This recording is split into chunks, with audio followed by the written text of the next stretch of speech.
The Tale of Two Apocalyptic Cities, Part 2. This is session 51 in our series, Babylon and Jerusalem.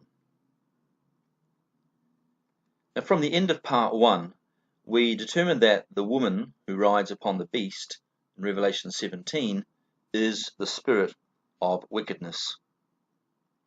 The book of Zechariah identifies the woman as wickedness at Zechariah 5, verses 7 to 8. The spiritual wickedness seen here is the cumulative effect of the continuing spiritual apostasy of many generations. Much of this apostasy is hidden in secret, but eventually it will be openly revealed. The woman's colour is scarlet, which is the colour of harlotry, and also of the ancient dragon, Satan, not to mention, of course, the colour of blood. Red, biblically, denotes the female, blood sacrifice, and redemption, and also self-sacrifice. But it is also associated with sin nature and the blood of the innocent. By contrast, blue denotes the male. It denotes obedience to God and remembrance of heaven and the commandments. This explains the blue threads in the Jewish prayer shawl. And purple is the merger of male and female, and is also the colour of royalty. One of the great mysteries for those who study prophecy is why rabbinical Judaism couldn't understand that something was wrong with the prophecy of Daniel. Or at least from their point of view, its fulfillment didn't happen. Now, his prophecy of 70 great weeks identified the days of Jesus as being the right time for the Messiah to appear. In fact, old Zechariah in the temple was one of those who had determined, from his study of Scripture, that the Messiah was to be born in his days, and had asked God to stay alive long enough to see the Messiah. When he saw Jesus at the boy's dedication at the temple, he knew that he could now depart in peace, having seen the Messiah. The Holy Spirit revealed this to the old priest, and as he held the child, he began to prophesy over both the baby Jesus and over his mother Mary. Now, the teachers of the law, the so-called religious experts, also expected the Messiah, but they rejected Jesus, and they held out for a different person. By the time they were cast out of the land, over a century later, they still hadn't found this other imaginary person they were waiting for.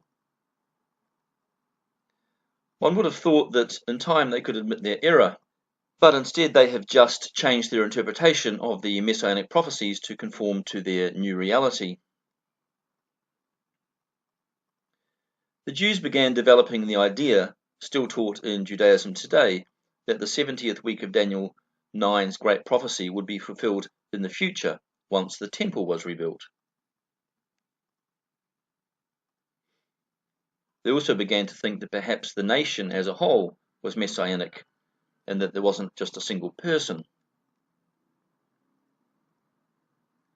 Now, in the Old Testament, Moses speaks of another prophet like himself. This prophet like Moses, also in Isaiah, this Prince of Peace, and also in the Psalms of David and elsewhere, this Son of David, and this Anointed One, Messiah, were one and the same individual. And he is still expected to arise from within Judah sometime soon by the Jews. Restoration in the land of Israel is the first sign to the Jew. Rebuilding of Jerusalem is the second. Rebuilding of the temple is the third. But as to when and how the Messiah will then appear, the Jews still shrug their shoulders. They do not know exactly when that 70th week is to begin, to bring an end to that prophecy. Well, one might have thought that Isaiah 52 and 53 would have been enough proof that the Messiah was Jesus. It describes a suffering servant, beaten and whipped for Israel's iniquity, or it says for the people's iniquity. The wounds of the suffering servant are the same as those of sinful Israel at Isaiah 1:6. It speaks of someone rejected and killed, then buried in a rich man's tomb. Psalm 22 speaks of the Messiah as pierced in his hands and feet. Actually, there's a text in Zechariah that says that also. They will look upon him whom they have pierced. Micah 5:2 identifies the Messiah's birthplace as Bethlehem Ephratah. Zechariah 9:9 speaks of his entry into Jerusalem on a donkey.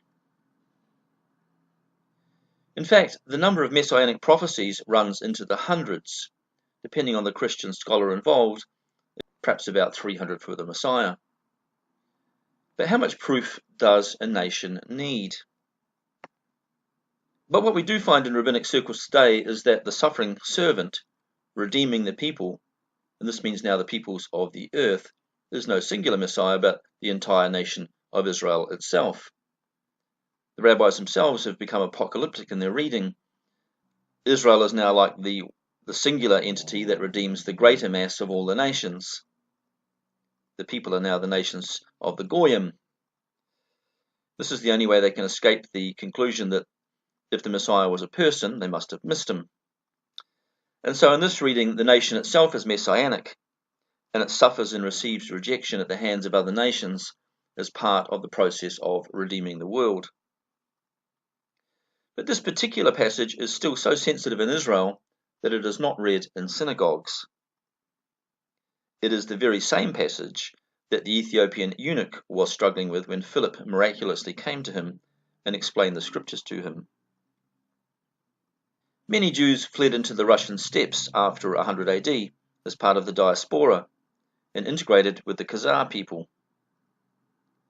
In the late Middle Ages, Kabbalistic Judaism became the flavor of the day among the Khazarians, and when the Khazar people were caught between Russian Orthodox forces on the north and Muslim ones on the south, both of whom were demanding Khazarian allegiance to their religions, the Khazarians instead declared themselves to be Jewish and avoided having to adopt the belief systems of their potential invaders. Being a war-fearing people, the Khazarians also managed for the most part to stave off attacks from the Muslim forces and preserve their independence.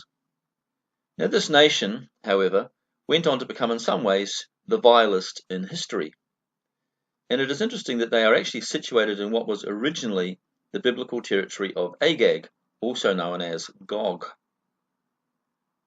The land of the north, the land of Gog, was in earlier times equated with the realm of Baal and forces of wickedness.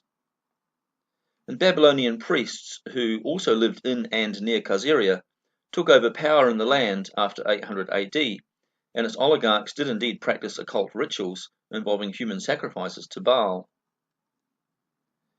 Children were bled out, their hearts eaten, and human blood drunk. Children's blood was believed to increase longevity, a belief of vampirism, which also arose within Khazarian borders, and the adrenaline released by the children's fear during their torture and murder, nowadays called adrenochrome in paedophile child slaying circles, was considered to enhance the rejuvenating effect of the blood. The worship of the great owl was also seen and may have begun in Khazaria.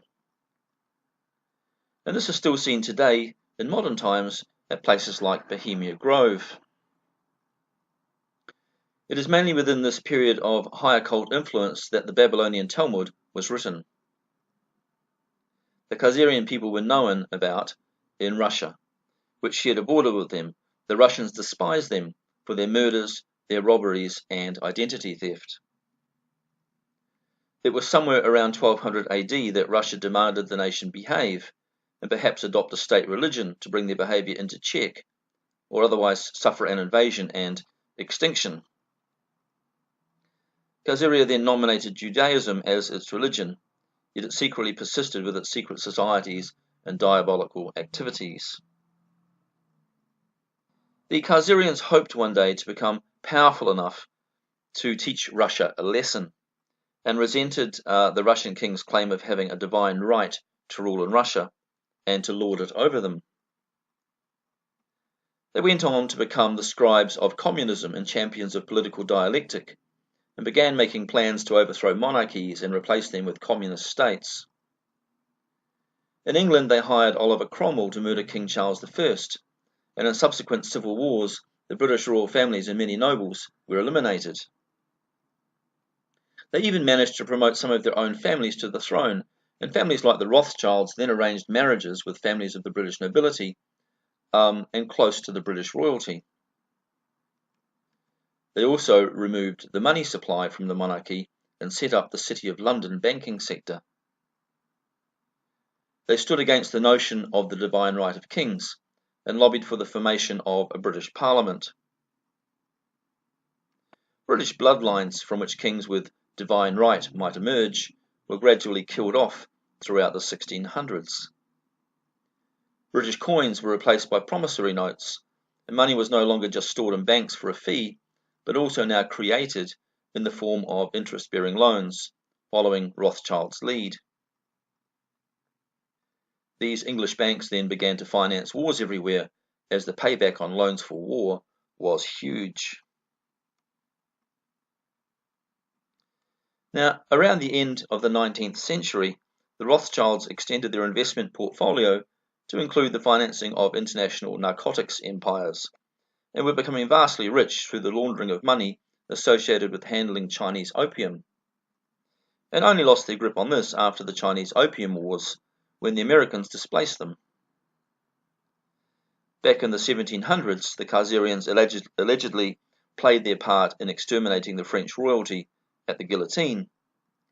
In the first instance, through the revolution-inspiring literature they were responsible for circulating to the masses, and in the second, through their political and financial ties to the revolutionaries. So their part was indirect, but there nevertheless. In the 1900s, they assassinated the Austrian Archduke Ferdinand to kick off World War I. And under cover of that war, they paid soldiers to enter Russia as Bolsheviks. The Bolsheviks, of course, went on to murder the royal family. That was one of their prime objectives. And the Russian historian and writer Alexander Solzhenitsyn made it very explicit that the Bolshevik Russians were not Russians at all. In fact, they were soldiers shipped in from outside, basically mercenaries, to carry out the overthrow. Now, the Russians as a whole loved their monarchs, just as they still love their church patriarchs. The wealth needed for all these mercenary soldiers and for this genocide came from American banks, although some claim from Rome, and perhaps both are true. The money was sent to the Russian Patriarch as $660 million in gold bullion. The rich Khazarian Jew, Baron Rothschild, arranged this with the Vatican and used the retrieved gold to pay his hired troops. For Rothschild, it was the royal family that had to go, and for the papacy, it was the Russian Church that had to go. So both sides had stakes in the revolution of 1917. Only information about where the gold was hidden allowed the Russian Patriarch to bargain for his life and escape the purge. For the sum of $660 million, it cost the Vatican about $10 for each of the 66 million Russian Christians that were killed during that revolution. During World War II, the Khazarian Mafia also murdered the royal heirs of Austria, Germany, and China. And afterwards they made a great public show of the Holocaust, which, among other things, then gained them enough pity to win a vote at the League of Nations to grant them the right to live as an independent nation in Palestine. Now, it was back in 1666 that a Kabbalah-believing Khazarian mystic called Sabbatai Zevi declared himself to be the Messiah. Half of the world's Jews followed him at the time. He published something called the Lurianic Kabbalah. The book used occult literature to explain the Jewish faith at a deeper level. The European Kabbalah slowly displaced the Babylonian Kabbalah. European is just another way of saying the Lurianic. Its doctrine said that Jews should not wait for the Messiah, but should become active in precipitating his coming into the world. This meant engaging in programs of political takeover wherever the Jews lived. This gave them a license for subterfuge. The Lurianic Kabbalah in particular taught that there was a mystical connection between numerology and the works of God. So, even in planning God's works on his behalf, they chose dates for their symbolic numerology. For example, Zvi made much of his rise to influence on the 18th of the 6th of 1666. He believed this was like a sign from heaven in the dates and in the numbers. The Islamic Sultan, troubled by Zvi's rise to influence, offered him death or conversion. So outwardly, he converted to Islam. As with Jewish converts to Christianity, in particular Catholicism before, Jewish conversions to Islam only resulted in the Jews practicing their Judaism in secret, in the context of a secret society. Their secret society actually held the Torah in disdain and rejected its morality. They practiced sins to prove their disdain. They participated in orgies involving incest, sex magic, and blood sacrifice. And this is magic with a K. It involves the incantation for demons.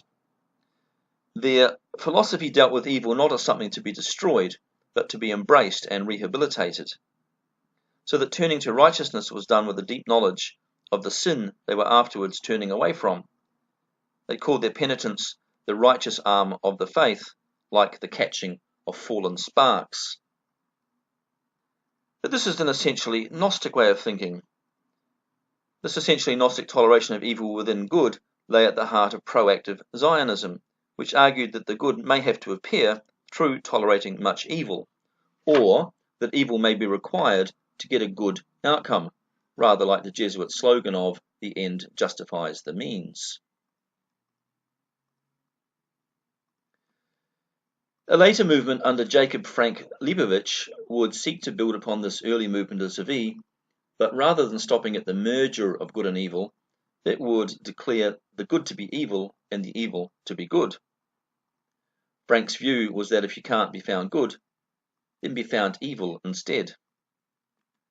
The Frankists would in large part merge with Weishaupt's Illuminati, which from the outset contained disgruntled Jesuits, with their own bone to pick with the Catholic Church. But they would also infiltrate Islam through the Oriental Masonic lodges. They collectively used the Illuminati both to forge a satanic vision for the Jewish Messianic world, and a vision in which the Catholic overlords would, at the end of it all, be cast out. They were responsible for the rise of Marxism, and, using Zvi's philosophy of proactive political action, the Frankists developed an agenda for replacing the world order's monarchies with socialistic governments and a socialistic world order, ultimately with Satan as its head. Frank reserved all truths and defied the moral code of the Torah by committing every conceivable kind of sin. He lied as a matter of practice, he cursed his parents, he drank human blood, and he made a practice of sodomizing boys in his rituals. By the way, this practice still continues in modern secret societies, and often the elitists are parts of these rituals. After 1776, Rabbinical Judaism tried to reclaim its roots, and declared Frank and his followers to be heretics. But, if we are to believe the claims of whistleblowers, many world rulers today are still secretly adherents to this Frankist philosophy. In the year 1666, an exceptionally charismatic rabbi and Kabbalist by the name of Sabbatai Zevi declared himself to be the Messiah.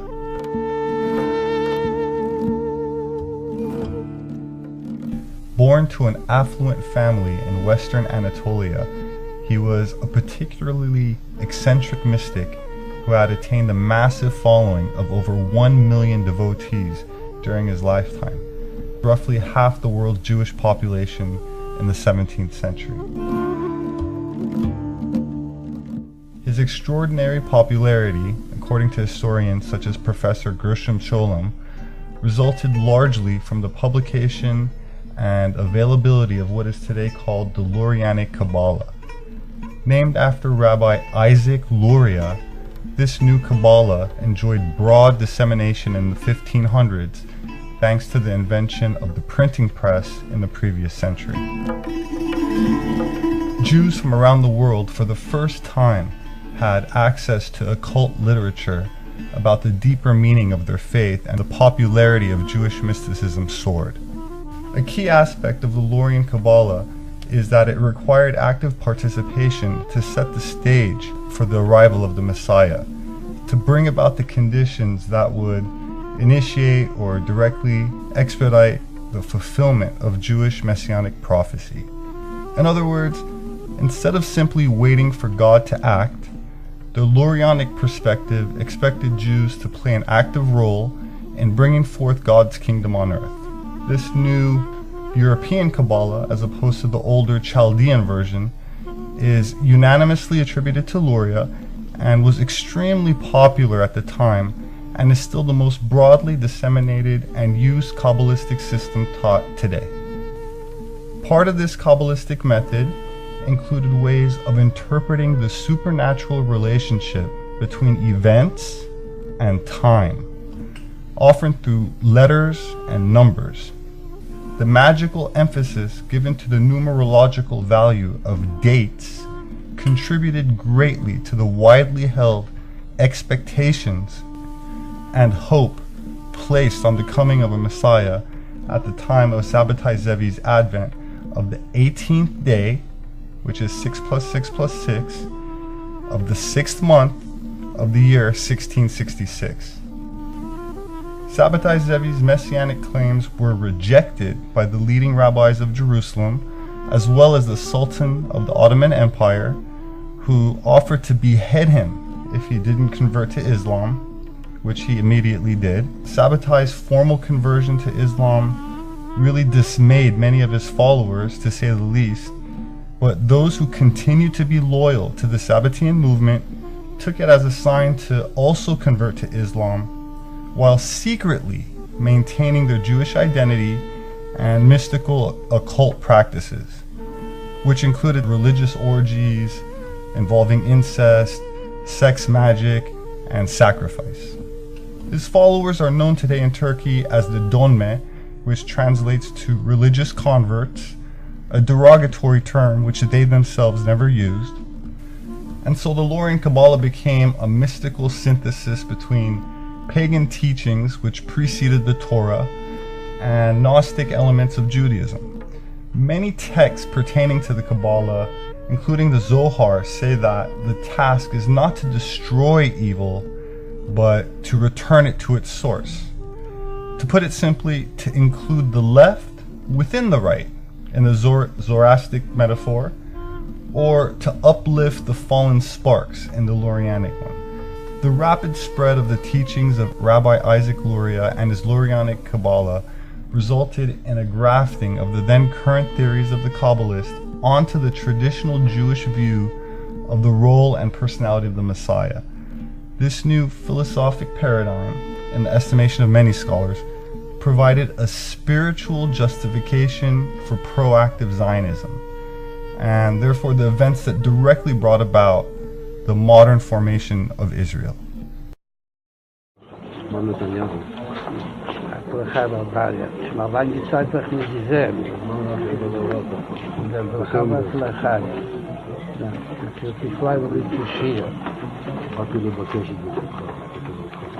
בכל העניינים. בזמן שישראל מלאך, אבל מה, נתצו כמה עניינים. פתחו כמה. מה שרואה עוד, וגם מצו שעדיין משיח ליבו. אז הייתה מה שהוא ומה ידיעתו. ועושים. הכנראה שהיא מספיק, כאילו שהיום כבר כמה שעות התבלגן ועדיין ליבו. אבל יש עוד כמה שעות, אבל יש להשתדל גם היום בבשורות טובות. ושמחה וטוב לבב. כדי שחסידים מקפידים שכל יממים את שמחה. בשורות טובות, הצלחה רבה. Sabbatai Zevi declared himself to be the Jewish Messiah in the year 1666.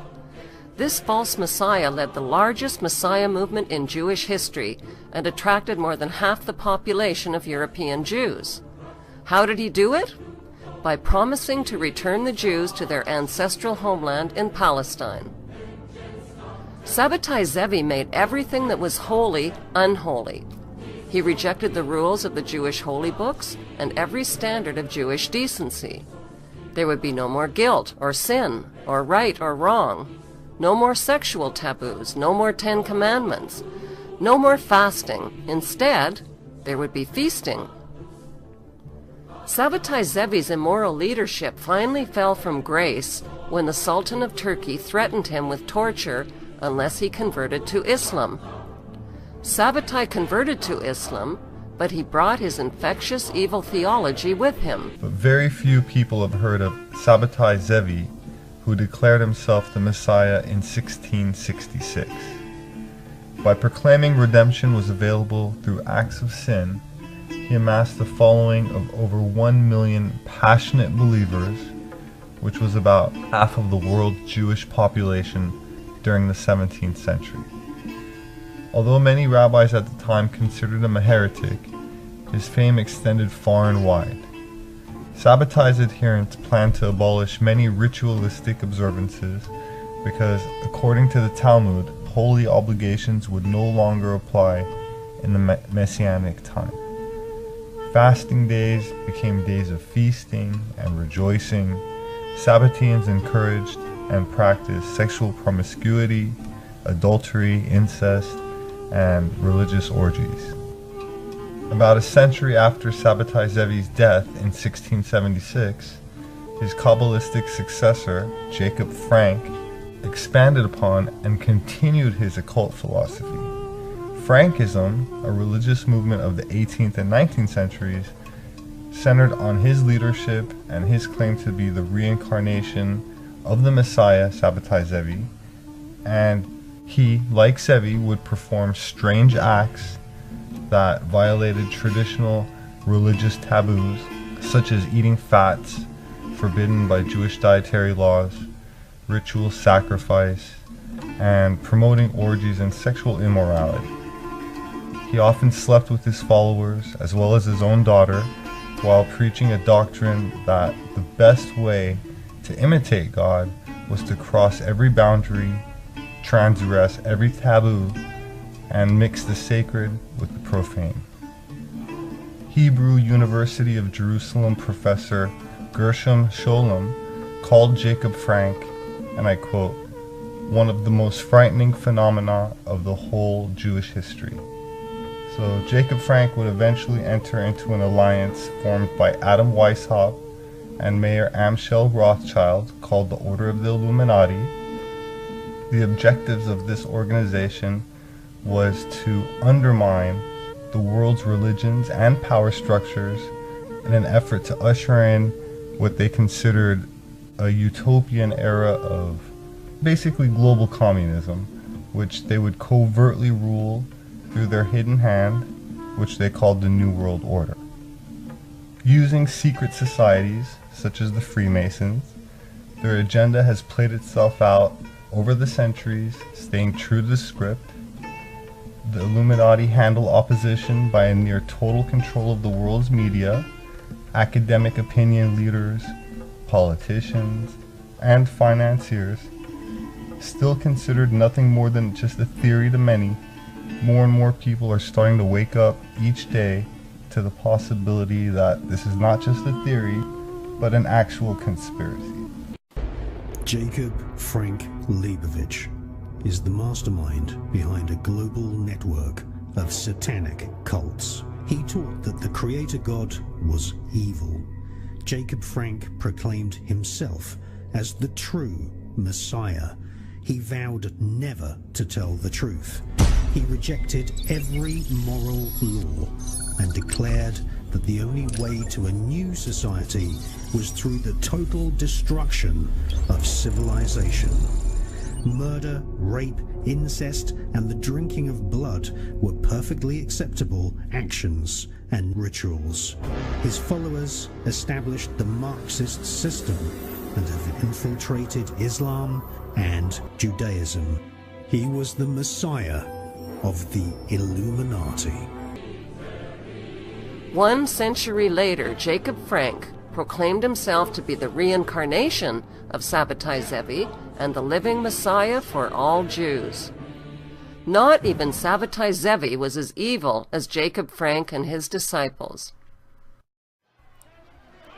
Jacob Frank rejected traditional Judaism.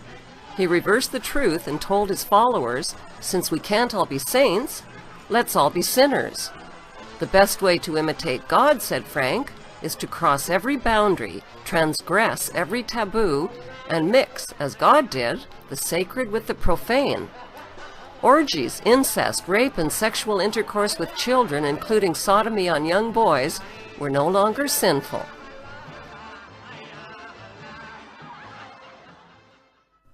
In 1773, Jacob Frank traveled to Frankfurt, Germany, the birthplace of the Illuminati.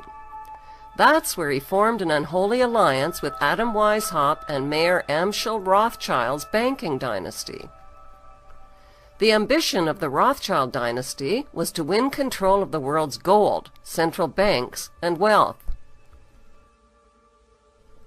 The Rothschilds sent John Jacob Astor, Jacob Schiff, and Paul Warburg to America, where they influenced the privatization of the Federal Reserve banking system and the dismantling of the American Constitution. In 1817, Lord Allenby conquered the Holy Land, and the Jews were promised a national home in Palestine by the Earl of Balfour, a policy endorsed by Woodrow Wilson and by the League of Nations, which made Palestine a British mandate. The Balfour Declaration was signed on behalf of the British government and mentions Lord Rothschild by name, requesting that he bring this declaration to the knowledge of the Zionist Federation. The Rothschild prominence in this historic situation cannot be understated, especially since it is the Rothschild family that eventually designed and financed the Knesset, Israel's parliament, including the pyramid with the eye and all the other occult symbology. The Rothschild family descended from Mayer Amschel Rothschild, who was born in what is now Frankfurt, Germany, and went on to establish a huge international banking empire. Through his 5 sons, Mayer Amschel Rothschild expanded his banking fortune, with his 5 sons each stationed at one of the major European financial centers: Frankfurt, London, Naples, Vienna, and Paris. In the 19th century, the Rothschild family were at the height of their powers, and they utilized this power by effecting some very significant events in human history in order to profit greatly from it. That said, you will not find a single mention of the name Rothschild in the Forbes list of 500 wealthiest people on earth, but they are clearly the richest family on earth, as well as one of the most corrupt. If I were a rich man, if I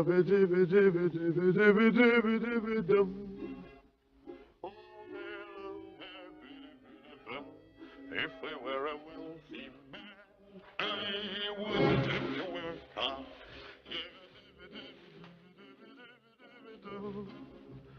If I were a bitty rich, idle man, I'd build a big tall house with rooms by the dozen, right in the middle of the town. A fine tin roof with a real wooden floors built. There would be one long staircase just going up and never longer coming down, and one more leading nowhere just for show. If I were a rich man, yabba dibba dibba dibba dibba dibba dibba dum. All day long I biddy biddy bum. If I were a wealthy man, I wouldn't have to work hard. Yabba dibba dibba dibba dibba dibba dibba dum. If I were a biddy biddy rich, idle diddle diddle diddle man.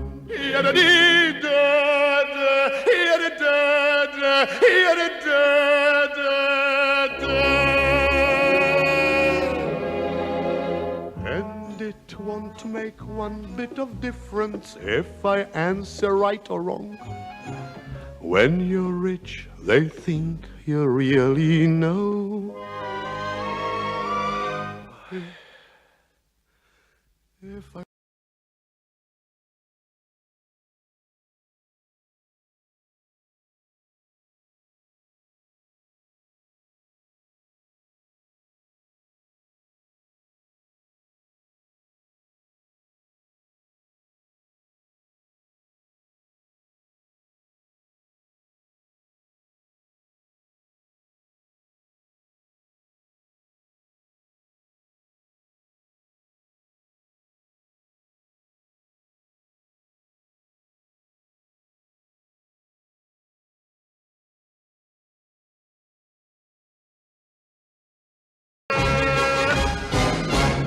New World Order, Mr. Rothschild? What? New World Order? Depopulation? Oh, listen, who are you... Genocide? Who are you televising for? We just want to let you know the New World Order has no legitimacy, and that we as a people are not afraid, and we are waking up to the robber barons and the big banksters who are looting this economy with the Federal Reserve. Well... What do you, I mean, the Rothschilds family did start the federal, they divided Europe first, took over Europe with Napoleon. Don't exaggerate. The goal of Weishaupt and the Jesuits was to take control of the Vatican and its hierarchy of Catholic clergy. Weishaupt formed the Order of the Illuminati and infiltrated the Freemasonic lodges with his doctrine until every Masonic lodge in every nation accepted it. The Frankist goal was the destruction and replacement of Jewish ethics with a satanic religion based on the exact opposite of Jewish teachings. When this unholy alliance of conscienceless men was seeded, a cancerous war against humanity erupted. With Rothschild financing, Jacob Frank became fabulously wealthy and was put in charge of spreading a Luciferian theology that would be the hidden hand behind future wars and revolutions. Jacob Frank's followers were called Sabbatean Frankists. They practiced witchcraft and occult rituals, including animal and human sacrifices.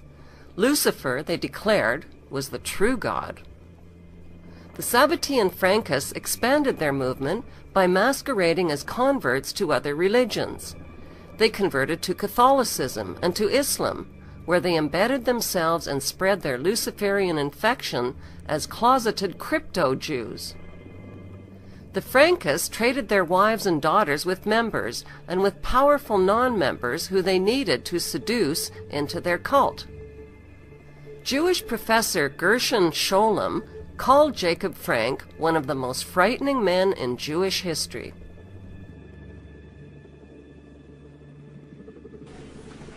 By 1776, Orthodox Jewish rabbis and leaders rejected Jacob Frank and the pagan invasion of evil that took hold in 18th century Europe. They declared Jacob Frank and his Luciferian followers to be heretics. Today, royals, politicians, banksters, and businessmen form the inner circle of the Sabbatean Frankist elite. They live secret, two-faced lives, sometimes posing as religious Jews or Christians or Islamists. Modern Zionism is rooted in the unholy alliance of Frank, Weishaupt, and Rothschild. It has infiltrated world religions, taken over Freemasonry, engineered wars and revolutions, and turned nations and citizens into their debt slaves worldwide. Unfortunately, Muslims, Christians, and Jews do not recognize their common enemy because that enemy is invisible. It hides within their own religion. Benjamin H. Friedman was a successful Jewish businessman who was at one time the principal owner of the Woodbury Soap Company. He spent the great preponderance of his considerable fortune, at least $2.5 million, exposing the tyranny which he believed had enveloped the United States. The curtain is now being pulled back to fully expose the Khazarian Mafia and its evil plan to infiltrate, tyrannize the whole world and eradicate all Abrahamic religions and allow only their Babylonian Talmudism, also known as Luciferianism, Satanism or ancient Baal worship. The history of the Khazarians, specifically the Khazarian Mafia, KM, the world's largest organized crime syndicate that the Khazarian oligarchy morphed into by their diplomagazin of Babylonian money magic, has been nearly completely excised from the history books. The present-day KM knows that it cannot operate or exist without abject secrecy, and therefore has spent a lot of money having its history excised from the history books in order to prevent citizens of the world from learning about its evil beyond imagination, that empowers this world's largest organized crime cabal. That is something that the people in the United States have never been told. They never knew why we went into World War I. The Balfour Declaration was merely Great Britain's promise to pay the Zionists what they had agreed upon as a consideration for getting the United States into the war. When the war was ended, and the Germans went to Paris, to the Paris Peace Conference in 1919, when they were cutting up Germany and parceling out Europe to all these nations that claimed a right to a certain part of European territory, the Jews said, how about Palestine for us? And they produced, for the first time, to the knowledge of Germans, this Balfour Declaration. So the Germans, for the first time, realized, oh, that was the game. That's why the United States came into the war. And the Germans, for the first time, realized that they were defeated. They suffered this terrific reparations that was slapped onto them because the Zionists wanted Palestine, and they were determined to get it at any cost. When the Germans realized this, they naturally resented it. Up to that time, the Jews had never been better off in any country in the world than they had been in Germany. The Jews were doing very well in Germany. No question about that. Now, the Germans felt, well, that was quite a sellout.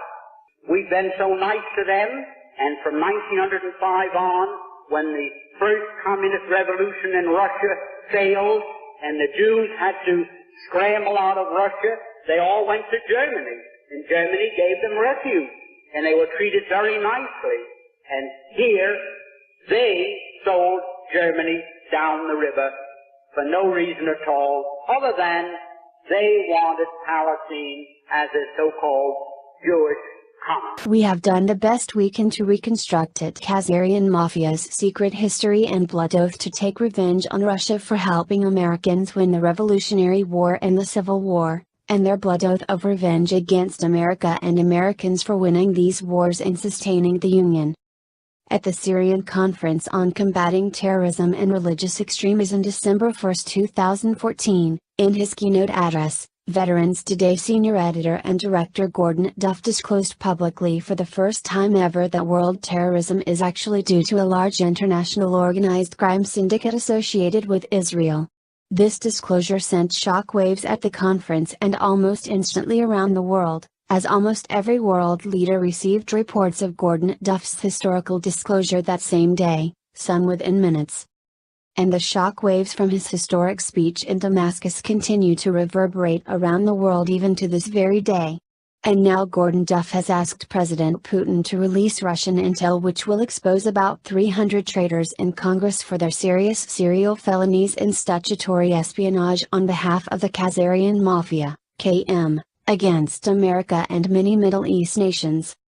We now know that the Khazarian Mafia, KM, is waging a secret war against America and Americans by the use of false flag Gladio-style terrorism, and via the illegal and unconstitutional Federal Reserve System, the IRS, the FBI, FEMA, Homeland Security and the TSA. We know for certain that the KM was responsible for deploying an inside job, Gladio-style false flag attack on America on September 11, 2001, as well as the Murrah building bombing on April 19, 1995. 100 to 800 AD, an incredibly evil society emerges in Khazaria. Khazarians develop into a nation ruled by an evil king, who had ancient Babylonian black arts, occult oligarchs serving as his court. During this time, Khazarians become known to surrounding countries as thieves, murderers, road bandits, and for assuming the identities of those travelers they murdered as a normal occupational practice and way of life. Something very mysterious happened in that part of the world that historians have chosen to bury. 800 AD, the ultimatum is delivered by Russia and other surrounding nations. The leaders of the surrounding nations, especially Russia, have had so many years of complaints by their citizens that, as a group, they deliver an ultimatum to the Khazarian king. They send a communique to the Khazarian king that he must choose one of the three Abrahamic religions for his people, and make it his official state religion and require all Khazarian citizens to practice it, and socialize all Khazarian children to practice that faith. The Khazarian king was given a choice between Islam, Christianity, and Judaism. The Khazarian king chose Judaism. Judaism. The genetic research is available on the internet. Anyone can study it. You had conferences, medical conferences, which were organized to study these people, their genetic composition. They had a genetic composition which was unique in all of mankind. No people in the world were like them. This is scientific research. These people, the Khazar, chose to convert to Judaism, but they did so not for any religious reasons. They were not so much interested in the Kitab and to follow the law. They embraced Judaism for purposes of political expediency. They were sandwiched between Islam and Christianity, Byzantine Christianity, and they chose Judaism. These European Jews, if you look at the list of names of Nobel Prizes for science, for literature, would you name it? You will find that these are people who far exceed the rest of mankind in their intellectual brilliance, in their academic achievements, in their scientific research. They are a people different from the rest of mankind. And then you find that these Khazar who became Jews also chose to become Christians. So you have the Khazar infiltrating the camp of Judaism and infiltrating the camp of Christianity as well. It is these Khazar who, having become Jews, first Jews and secondly Christians, who built an empire that was the most powerful in Europe and Central Asia.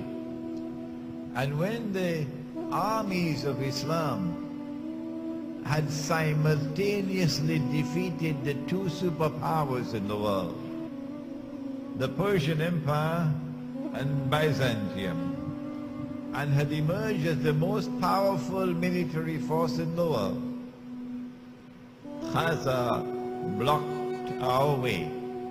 We could not defeat them. And so it would be quite correct to say that the Khazar demonstrated a military power without equal in the world at that time. Despite his agreement and promise, the Khazarian king and his inner circle of oligarchs kept practicing ancient Babylonian black magic, also known as secret Satanism. This secret Satanism involved occult ceremonies featuring child sacrifice, after bleeding them out, drinking their blood and eating their hearts. The deep dark secret of the occult ceremonies was that they were all based on ancient Baal worship, also known as worship of the owl. In order to fool the Confederacy of Nations led by Russia that were watching Khazaria, the Khazarian king melded these Luciferian black magic practices with Judaism and created a secret satanic hybrid religion, known as Babylonian Talmudism. This was made the national religion of Khazaria, and nurtured the same evil that Khazaria was known for before. Sadly, the Khazarians continued their evil ways, robbing and murdering those from surrounding countries who traveled through Khazaria. Khazarian robbers often attempted to assume their identities after they murdered these visitors, and became masters of disguises and false identities, a practice they have continued even to this very day, along with their child sacrifice occult ceremonies, which are actually ancient Baal worship. 1200 AD, Russia and the surrounding nations have had enough and take action. About 1200 AD, the Russians led a group of nations surrounding Khazaria and invaded it, in order to stop the Khazarian crimes against their people, which included kidnapping of their young children and infants for their blood sacrifice ceremonies to Baal. The Khazarian king and his inner court of criminals and murderers came to be known as the Khazarian Mafia, KM, by neighboring countries. The Khazarian leaders had a well-developed spy network through which they obtained prior warning and escaped from Khazaria to European nations to the west, taking their vast fortune with them in gold and silver. They lay low and regrouped, while assuming new identities. In secret, they continued their satanic child blood and sacrifice rituals, and trusted Baal to give them the whole world and all its riches, as they claimed he had promised them, as long as they kept bleeding out and sacrificing children and infants for him. They spread out to Eastern Europe. Yiddish is a Germanic language with several million Jewish speakers, today mostly in Israel and the United States. A distinct Jewish culture known as Ashkenazi appeared by the 10th century in Germany and surrounding areas. They spread to Russia, and eventually crossed the sea to the United States, and they are at the heart of the revolutions which transformed Europe from Christendom into modern Western civilization. They are at the heart of the Bolshevik Revolution in Russia, which overturned Christianity in Russia. They are at the heart of the French Revolution, in consequence of which the back of the Christian church is broken. And they are at the heart of the creation of the Zionist movement. It is these Khazar, Jewish and Christian, who now move to the Holy Land, assisted by a strange and mysterious Jewish Holocaust. And the history of that will one day be revealed. How much was their input into the Holocaust? The Khazarian king and his court mafia plotted eternal revenge against the Russians and the surrounding nations that invaded Khazaria and drove them from power. The Khazarian mafia invades England after being expelled for hundreds of years. To accomplish their invasion, they hired Oliver Cromwell to murder King Charles I, and make England safe for banking again. This began the English Civil Wars, which raged for nearly a decade, resulting in regicide of the royal family and hundreds of the genuine English nobility. This is how the City of London was set up as the banking capital of Europe and launched the beginning of the British Empire. The Khazarian Mafia, KM, decides to infiltrate and hijack all world banking using Babylonian black magic, Also known as Babylonian money magic or the secret art of making money from nothing, also using the power of pernicious usury to accumulate interest. The KM used a vast fortune to enter into a new system of banking, based on secret Babylonian black magic money magic that they claimed to have learned from the evil spirits of Baal, in return for their many child sacrifices to him. This Babylonian money magic involved the substitution of paper credit certificates for gold and silver deposits, which allowed travelers to travel with their money in a form that offered easy replacement should they lose the certificates or have them stolen. Interesting how the very problem that was started by the Khazarians also had a solution provided by them. Eventually the Khazarian king and his small surrounding court infiltrated Germany with a group that chose the name the Bowers of Germany to represent them and carry on their Baal-powered system of evil. The Bowers of the Red Shield, which represented their secret blood-based child sacrifices, changed their name to Rothschild, aka Child of the Rock, Satan. The Rothschilds as the front men for the Khazarian Mafia, KM, infiltrate and hijack British banking and then hijack the whole nation of England.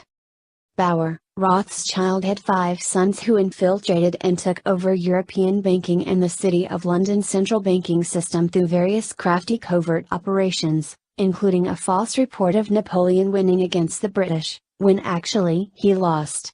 This allowed the Rothschilds to use fraud and deception to steal the wealth of the English nobility and the landed gentry, who had made business investments with the City of London banking institutions. The Rothschilds set up a private fiat banking system that specialized in making counterfeit money from nothing, charging pernicious usury for the British people, using what should have been their own money. This was the black art of Babylonian money magic. They claimed to insiders that such technology and secret money power was provided to them by Baal, because of their frequent child bleeding out and sacrifices rituals to Baal. Once they had infiltrated and hijacked the British banking system, they interbred with the British royals and infiltrated and completely hijacked all of England and all its major institutions. Some experts believe that the Rothschilds genocided the royal family members by staging secretly managed illicit and adulterous breedings with their own Khazarian men in order to replace the royals with their own pretenders to the throne. The Khazarian Mafia, KM, wages an international effort to eradicate kings who rule by the divine right of God Almighty. Because the KM claims to have a personal partnership with Baal, aka the devil, Lucifer, Satan, because of their sacrifices to him. They detest any kings who rule under the authority of God Almighty because most feel a responsibility to make sure their own people are protected from infiltrators and treasonous enemies within the gates. In the 1600s, the KM murder the British royals and substitute their own fakes. In the 1700s, they murder the French royals. Right before World War I they murder Austrian Archduke Ferdinand to start World War I. In 1917 they assembled their KM army, the Bolsheviks, and infiltrate and hijack Russia, murder the Tsar and his family in cold blood, bayonet his favorite daughter through the chest and steal all the Russian gold, silver and art treasures.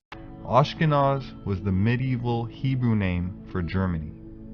Their language is mostly Middle High German, but is distinctive because it is written in Hebrew characters and has some Hebrew and Slavic words mixed in. The Russian Empire at one time hosted the largest population of Jews in the world.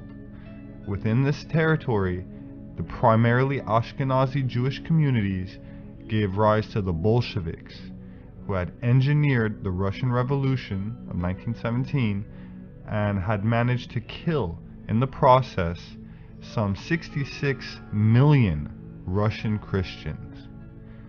Although anti-Semitism has a long history, arguments can be made, and are being made, that a large degree of it in relative modern times was in direct reaction to the horrors brought about by the Jewish communist philosophy.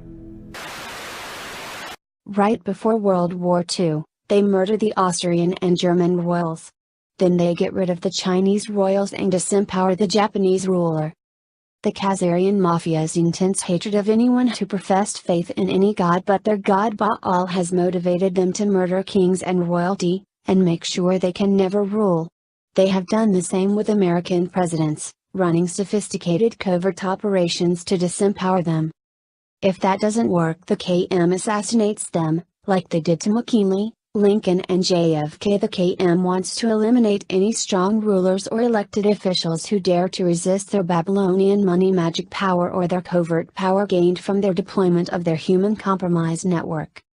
The Rothschilds create international narcotics trafficking on behalf of the KM. The Rothschilds then covertly ran the British Empire and crafted an evil plan to recover the vast amounts of gold and silver the British had been paying to China for its high-quality silk and spices that were unavailable anywhere else. The Rothschilds, through their international spy network, had heard of Turkish opium and its habit-forming characteristics. They deployed a covert operation to buy Turkish opium and sell it in China, infecting millions with a bad opium habit that brought back gold and silver into the Rothschild coffers, but not to the British people. The opium addictions created by Rothschild opium sales to China harmed China so much that China went to war on 2 occasions to stop it. These wars were known as the Boxer Rebellions or the Opium Wars. The money the Rothschilds gained from the sale of opium was so vast that they became even more addicted to the easy money than the opiate addicts were to the opium. The Rothschilds were the funding source behind the establishment of the American colonies, by incorporating the Hudson Bay Company and other trading companies to exploit the New World of the Americas.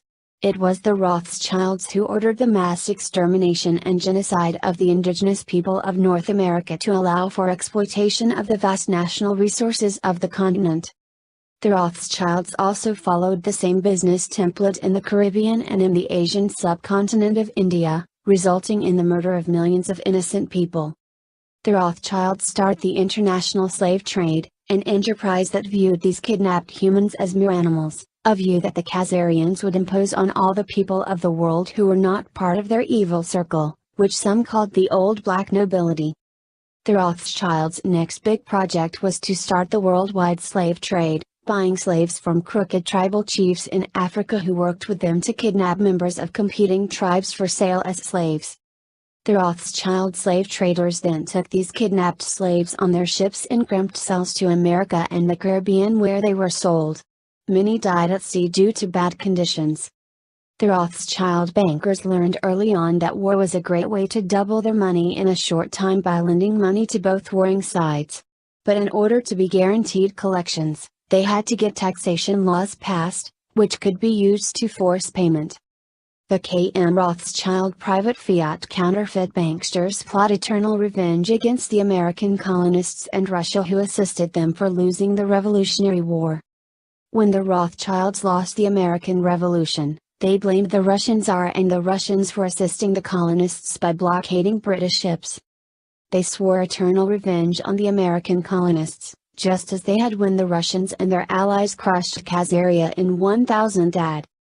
The Rothschilds and their English oligarchy that surrounded them plotted ways to retake America, and this became their main obsession. Their favored plan is to set up an American central bank, featuring Babylonian money magic and secret counterfeiting. The Rothschild KM attempts to retake America in 1812 on behalf of the Khazarian Mafia but fails, once again because of Russian interference. This failure enraged the Rothschild KM, and they once again plot eternal revenge against both the Russians and the American colonists and plan to infiltrate and hijack both nations and asset strip, tyrannize and then mass murder both nations and their populace. The KM's attempts to set up a private American central bank are blocked by President Andrew Jackson, who called them satanic and vowed to root them out by the grace and power of Almighty God. The Rothschild banksters regroup and continue their covert attempts to install their own Babylonian money magic bank inside America. Finally in 1913, the Rothschild Mafia succeeds in establishing a major beachhead inside America, and an evil enemy of all American enter the gates of America. In 1913, the Rothschild KM was able to establish a beachhead by bribing crooked, treasonous members of Congress to pass the illegal, Unconstitutional Federal Reserve Act on Christmas Eve without a required quorum. The act was then signed by a crooked, bought-off president, who was a traitor to America, like the members of Congress who voted for it. The Rothschild KM then create an illegal taxation system in America. The KM put an illegal, unconstitutional tax system in place, in order to make sure that Americans would have to pay for high-level USG spending, approved by a bought-off, crooked Congress and presidential puppets, put in place by corrupt KM campaign finance. It is easy for the KM to garner enough money to elect anyone they want, because when you control a bank that is a secret major counterfeiter, you have all the money made for you that you desire. At about the same time that they created their legal tax system in America, they also bribed members of Congress to approve the Internal Revenue Service, which is their private collection agency incorporated in Puerto Rico. Soon afterwards, they set up the Federal Bureau of Investigation to protect their banksters, to serve their cover-up needs and prevent them from ever being prosecuted for their child sacrifice rituals, pedophile networks, and to also serve as a covert intel operation on their behalf. Note that the FBI has no official charter, according to the Library of Congress, and has no right to exist or issue paychecks. The Rothschild KM deployed the Bolshevik Revolution in Russia to extract incredibly savage, bloody revenge on innocent Russians, which they had plotted for many years, ever since Khazaria was destroyed. The Rothschild KM pre-staged and engineered the Russian Revolution by using its central banks to pay for the Bolshevik infiltration of Russia and their revolution on behalf of the Khazarian Mafia, KM. In an well-planned savage and inhuman bloodletting that stunned the world, the Bolsheviks were unleashed in full fury on behalf of the KM to gain revenge on the Russians. This had been planned since the destruction of Khazaria. The Bolsheviks, at the direction of the Rothschild KM, raped, tortured and mass murdered approximately 100 million Russians, including women, children and infants. Some of the torture and bloodletting was so extreme, we are not going to mention it here in this article. But readers who want to know can do some in-depth internet research on the Red Terror or the Bolshevik Shika or watch the classic movie The Chekist, which is available on YouTube. Членами его являлись примерно 80-85% евреи. Но они же, руководствуясь ложными идеологическими соображениями, шли тогда на аресты и репрессии и иудеев, и православных, и представителей других конфессий, мусульман. Они всех гребли под одну гребенку. И вот эти идеологические шоры и ложные идеологические установки. The Rothschild Khazarian Mafia, KM, once again decided to sheep-dip themselves and infiltrated and hijacked all Judaism. The Rothschild KM created a master plan to control all of Judaism and mind control Judaics. The Rothschild KM has hijacked Judaism, patterned it off of Babylonian Talmudism, Luciferianism or Satanism, and gained control over the banking and Wall Street professions in general, Congress, the major mass media, along with most wealth and economic means of success. Thus, the Rothschild KM could pass out wealth and success to those Judaics who drink their Kool-Aid and use them as cutouts, assets and synonyms. In this manner, the Rothschilds hijacked Judaism. Their financing of the Israeli Knesset and construction of it using Freemason occult architecture displayed their commitment to the occult and Babylonian Talmudism and all the evil accompanying it, including child sacrifice to their secret god Baal. They set up a NWO system called World Zionism, which taught and inculcated susceptible Judaics with a paranoid group delusion of racial superiority, which assumed that all Gentiles were intent on mass murdering all Judaics. They called this racially paranoid mass Judaic delusion of world conquest, World Zionism, which is really a form of covert Babylonian Talmudism or Luciferianism that had been unknown to mainstream Judaics. The system was designed to use Judaics as cover, but also to anoint them with Babylonian money power, in order to use them as cutouts, and to later be sacrificed to Lucifer in 2 stages. The first stage would be their planned World War II in Nazi work camps, cut off from supplies, resulting in the deaths of about 200,000 Judaics from starvation and disease, along with about 90,000 non-Judaic inmates from the same causes, according to respected Red Cross official figures. This number is 5% of what the Khazarian Mafia, aka the World Zionists, claim.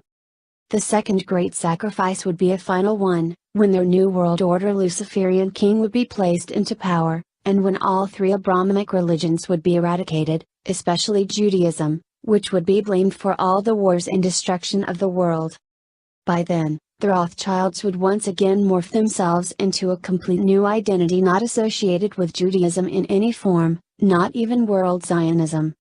It is important to realize that the Rothschild KM took Germany down to nothing after World War I, created a vacuum for fascism, and then rebuilt it, creating Nazism and installing Hitler as a counterforce to their Russian Bolshevism.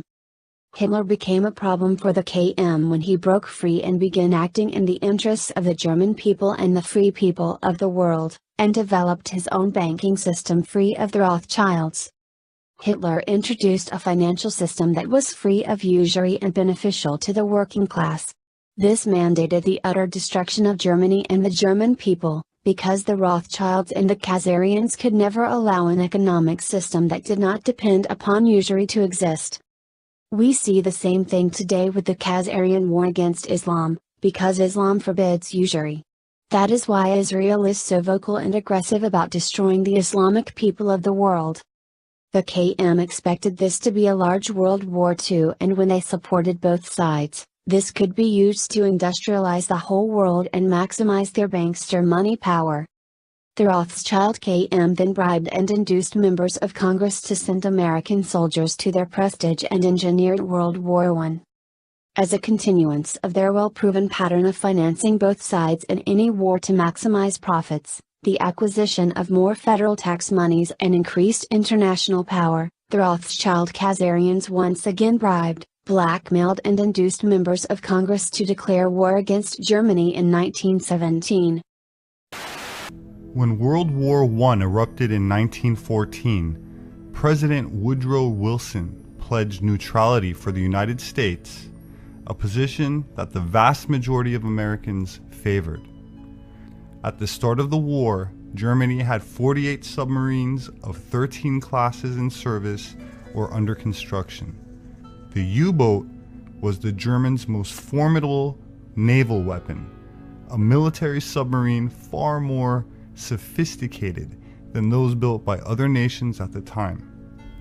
The typical U-boat was 214 feet long, carried 35 men and 12 torpedoes, and could travel underwater for about 2 hours at a time. This was facilitated by a KM false flag attack with the sinking of the Lusitania. Germany could easily hold its own, but something caused America to join the war, something most Americans were never told about.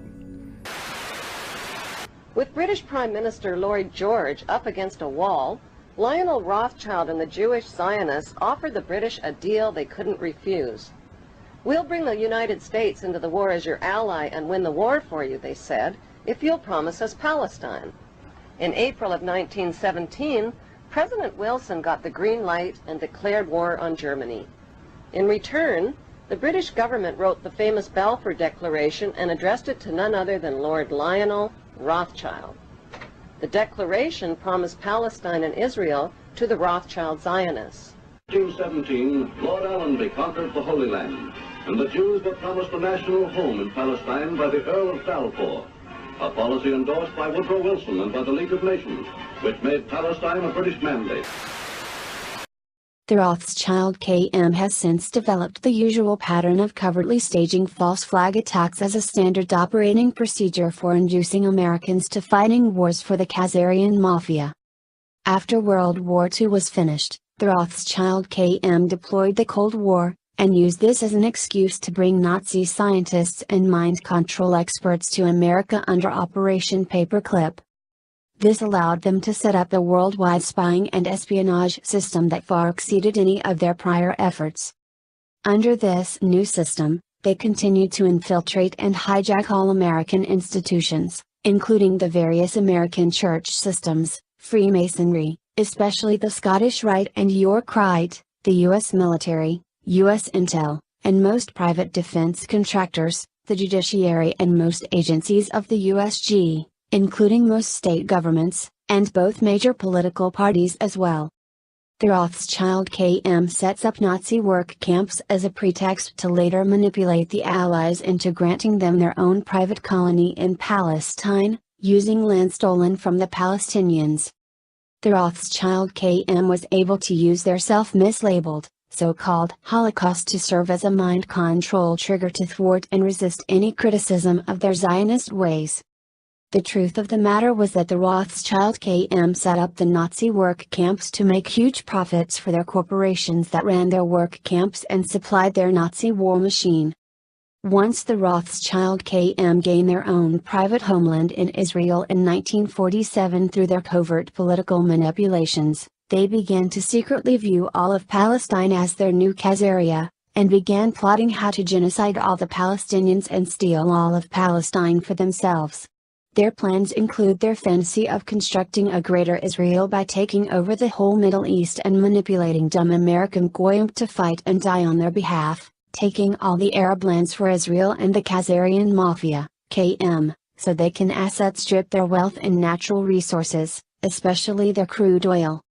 Recent peer-reviewed Johns Hopkins genetic research by a respected Judaic MD shows that 97.5% of Judaics living in Israel have absolutely no ancient Hebrew DNA, are therefore not Semites, and have no ancient blood ties to the land of Palestine at all. By contrast, 80% of Palestinians carry ancient Hebrew DNA and thus are real Semites, and have ancient blood ties to Palestinian land. This means that the real anti-Semites are the Israelis who are stealing Palestinian lands in order to build Israeli settlements, and it is the Israelis who are the ones tyrannizing and mass murdering innocent Palestinians. The Rothschild sets up Nazi work camps as a pretext to later manipulate the Allies into granting them their own private colony in Palestine, using land stolen from the Palestinians. The Rothschild KM was able to use their self-mislabeled, so-called Holocaust to serve as a mind control trigger to thwart and resist any criticism of their Zionist ways. The truth of the matter was that the Rothschild KM set up the Nazi work camps to make huge profits for their corporations that ran their work camps and supplied their Nazi war machine.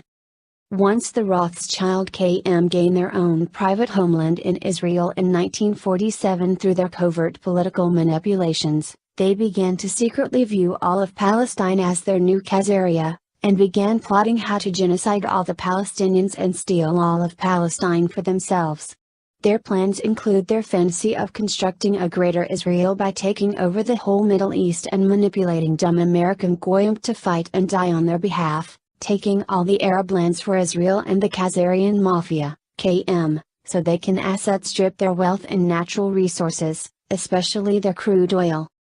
Recent peer-reviewed Johns Hopkins genetic research by a respected Judaic MD shows that 97.5% of Judaics living in Israel have absolutely no ancient Hebrew DNA, are therefore not Semites, and have no ancient blood ties to the land of Palestine at all. By contrast, 80% of Palestinians carry ancient Hebrew DNA and thus are real Semites, and have ancient blood ties to Palestinian land. This means that the real anti-Semites are the Israelis who are stealing Palestinian lands in order to build Israeli settlements, and it is the Israelis who are the ones tyrannizing and mass murdering innocent Palestinians. The Rothschild KM decides to mind control the American masses to make it much easier to manipulate them into approving their illegal, unconstitutional, unprovoked, undeclared, unwinnable, perpetual wars needed to make huge profits and gain more world power. The Rothschild KM decided to gain complete control over all public education by setting up the Department of Education and creating globalist and socialist curriculum based on political correctness, diversity and perversion as normal teachings. Fluoride is added to the public water and toothpaste, and dentists are mind-controlled to believe that fluoride prevents cavities, and is not harmful to brain function or thyroid function, which it is. The addition of fluoride to the public water supply and to toothpaste is to dumb down Americans by on average lowering the operational IQ and making folks much more docile than they would normally be. Programs to develop and deploy vaccinations to dumb down children and create huge numbers of future chronic health problems were initiated. Doctors have been mind-controlled and misled by biased research that was cherry-picked, ignoring any studies that were negative, and that included most of them. All vaccine cell lines are contaminated with SV40, a known carcinogenic slow-acting virus. The KM used its monetary power to gain control over all of the allopathic medical schools, and set up and controlled the American Medical Association and other medical societies, in order to make sure their agenda based on lies and deceit was continued. Part of this massive plan to dumb down and mind control the American masses was the KM's buying up and consolidating all the American mass media into 6 controlled major mass media, CMMM, owned and controlled by their cutouts on their behalf. The CMMM functions as an illegal news cartel, and it should be broken up under antitrust laws and for inflicting espionage and illegal propaganda as a weapon of war against the American people. The Rothschild KM chieftains decide that it is time to use America to complete their final takedown and occupation of the whole world by instituting a major false flag attack inside America to blame on the Islamics whom they want America to wrongly attack on their behalf. So the KM chieftains use their top Israeli-American Israeli first dual citizens living in America, aka, the Pnacers and top neocon cutouts, to plan a major nuclear attack on America on September 11, 2001. Bibi Netanyahu, the operational head of the KM, deployed the Mossad and these dual citizens to set up and institute this attack on America, which was to be blamed by the CMMM on Muslims. They informed their top rabbis and friends of world Zionism not to fly on that day and to stay out of NYC, as did Larry Silverfish, one of the primary men involved in the operation. They used their main cutout in the DoD to lure the able danger investigators to the Pentagon Naval Intel meeting room, where they would be assassinated by a Tomahawk cruise missile that was fired from an Israeli Dolphin-class diesel submarine bought from Germany. 35 of the able danger investigators who were investigating and tracking the Israeli theft of 350 decommissioned W-54 Davy Crockett nuclear pits out of the back door at Pantex in Texas were murdered by this Tomahawk hit, which was timed with the detonation of bombs pre-planted in the Naval Intel Wing, which was newly hardened to no avail. The Israeli Mossad Front Company, Urban Moving Systems, was used to transport the many nukes made from the stolen W-54 nuclear pits from Pantex, and originally made at the Hanford processing plant, where they were stored in the Israeli embassy in NYC and transported to the Twin Towers for detonation on September 11, 2001. 1722_Moloch 2. Baal aka Moloch, Lucifer, Satan. Take your pick, it's the same evil spirit that wants to mass murder all humans. In exchange for doing his dirty work, he rewards those allow him to snatch their souls by giving them incredible riches, fame and power. This is the secret blood contract called selling one's soul. The incredibly evil secret agenda of the Khazarian Mafia, KM, is now revealed publicly for the very first time by Veterans Today's own Gordon Duff. We now know that Bibi Netanyahu ran the nuclear attack on America on September 11, 2001 and did it as an overall Khazarian Mafia, KM, agenda. Hold on to your chair, this is very big secret and explains a lot of what has been going on inside America, all caused by Israel and the Khazarian Mafia, which has infiltrated almost all of America's institutions of government and society. Now for the first time ever, the very specific, secret, incredibly evil agenda of the Khazarian Mafia, KM, is going to be revealed, thanks to an interview that Mike Harris had with Veterans Today senior editor and director Gordon Duff on his talk show The Short End of the Stick on March 10, 2015.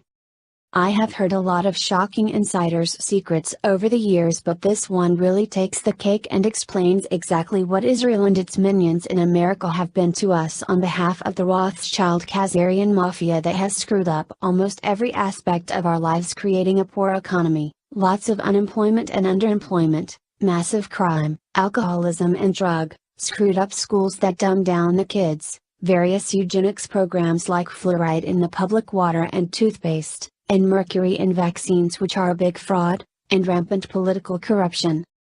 This interview is now sending shockwaves around the world, and when you consider the content that Gordon Duff disclosed for the first time anywhere publicly, you will be shocked.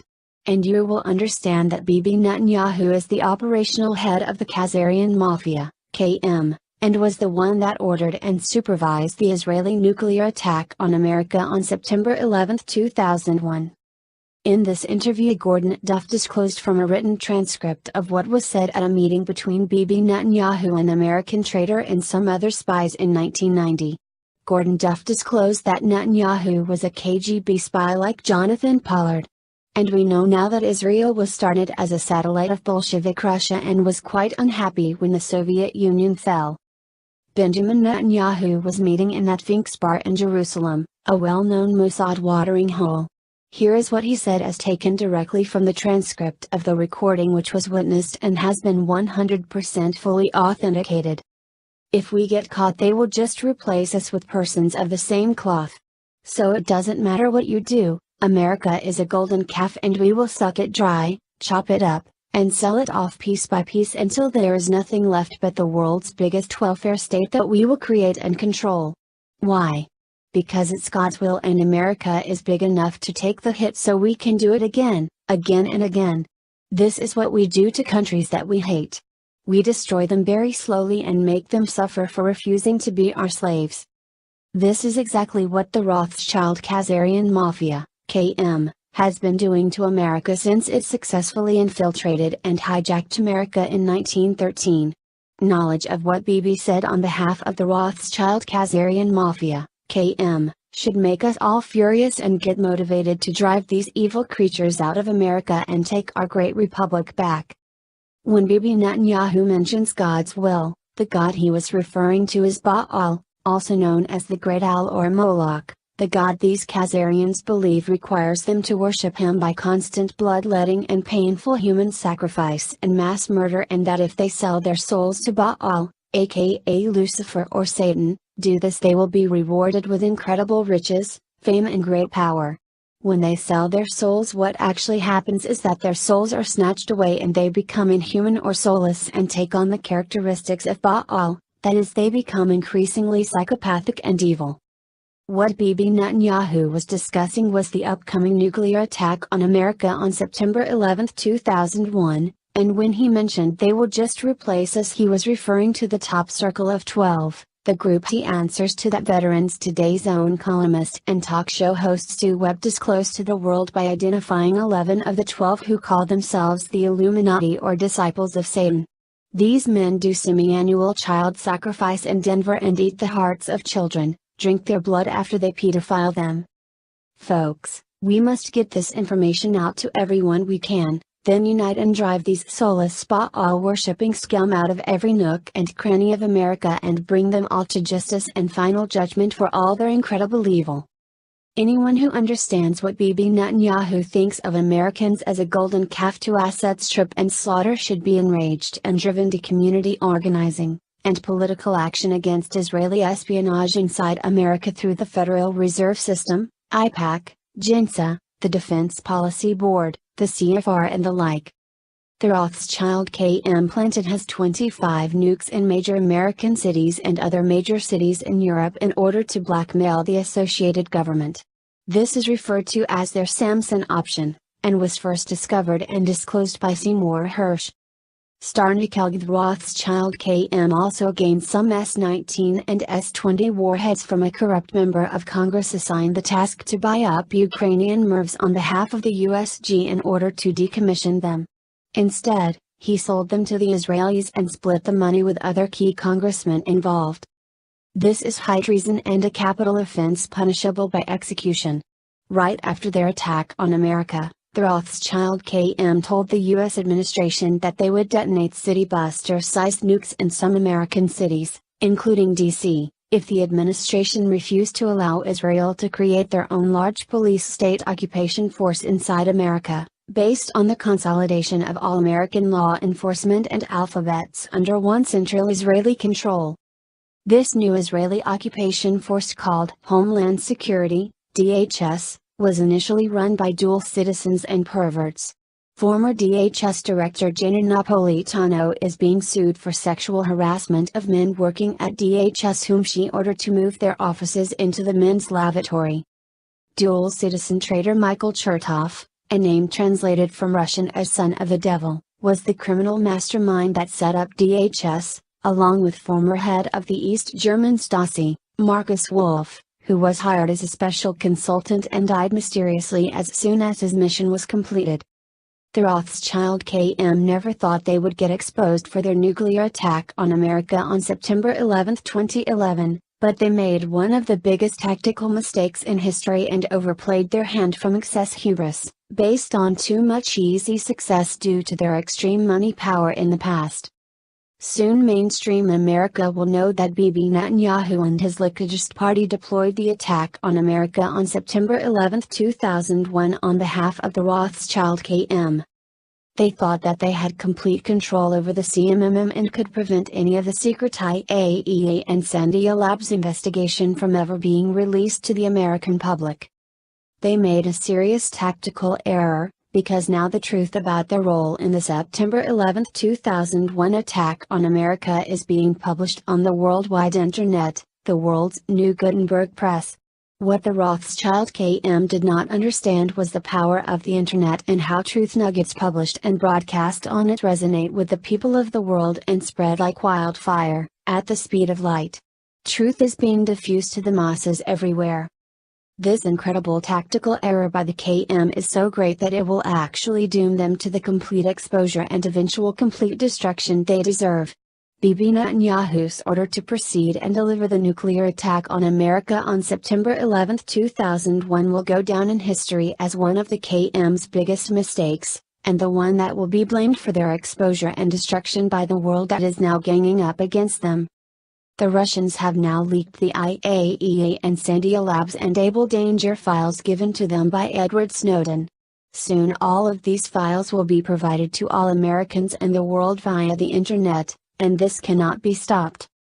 A number of Russians in the high military command in Russia, and in the highest positions of leadership in the Russian government realize that it was the same organized crime cabal that organized the Khazarians into Bolsheviks to mass murder 100 million innocent Russians, and these men want payback. That is why they are making sure that the Rothschild banksters will be put out of business, which will decapitate the Khazarian mafia from its endless, elastic counterfeit money supply. This is why the BRICS Development Bank was created, to replace the US petrodollar as the world's reserve currency, but this one, unlike the US petrodollar, is backed by gold, silver and real commodities, with no counterfeiting allowed. The CMMM is failing, and most Americans no longer believe any of their primetime national stories, especially the under 30 crowd, who cherry-pick facts from the internet and construct their own beliefs. So many internet users now reject the CMMM that the truth about the Israelis attacking America on September 11, 2001 is becoming easier each day to believe. Soon all of mainstream America will know that Bibi Netanyahu and his Mossad and dual citizens did the September 11, 2001 attack on America. The American military high command knows that Bibi Netanyahu ordered his Mossad and stateside dual citizens to attack America using nukes on September 11, 2001 on behalf of the Rothschild Khazarian Mafia, KM. Various deep cover covert operations are now being deployed globally to expose and decapitate the Rothschild KM from their endless, elastic money supply. Their days of anti-human power are now limited. The secret, incredibly well-trained U.S. team called the Nuclear Snake Eaters is now hard at work searching all incoming Israeli diplomatic pouches and shipments, driving by and flying over synagogues and Israeli embassies and Mossad safe houses with high-tech gamma-ray and helium-3 neutron detectors, and using ultra-high-tech custom-tuned and focused satellites to search for any stored nuclear pits, as well as working hard to recover all stolen nuclear pits by the Israelis anywhere in the world outside of Israel. This super elite team was alerted by Michael Shrimpton's phone call to MI6 notifying them that an Israeli city buster was planted near the Olympic Stadium. This call wrongly has landed him in jail. The city buster was recovered by the nuclear snake eaters, who entered England and recovered and disarmed a large city buster. Sadly, MI6 wanted this nuke detonated in order to gain more power for the Khazarian Mafia in England, their home base inside the City of London financial district, since it has been losing power fast.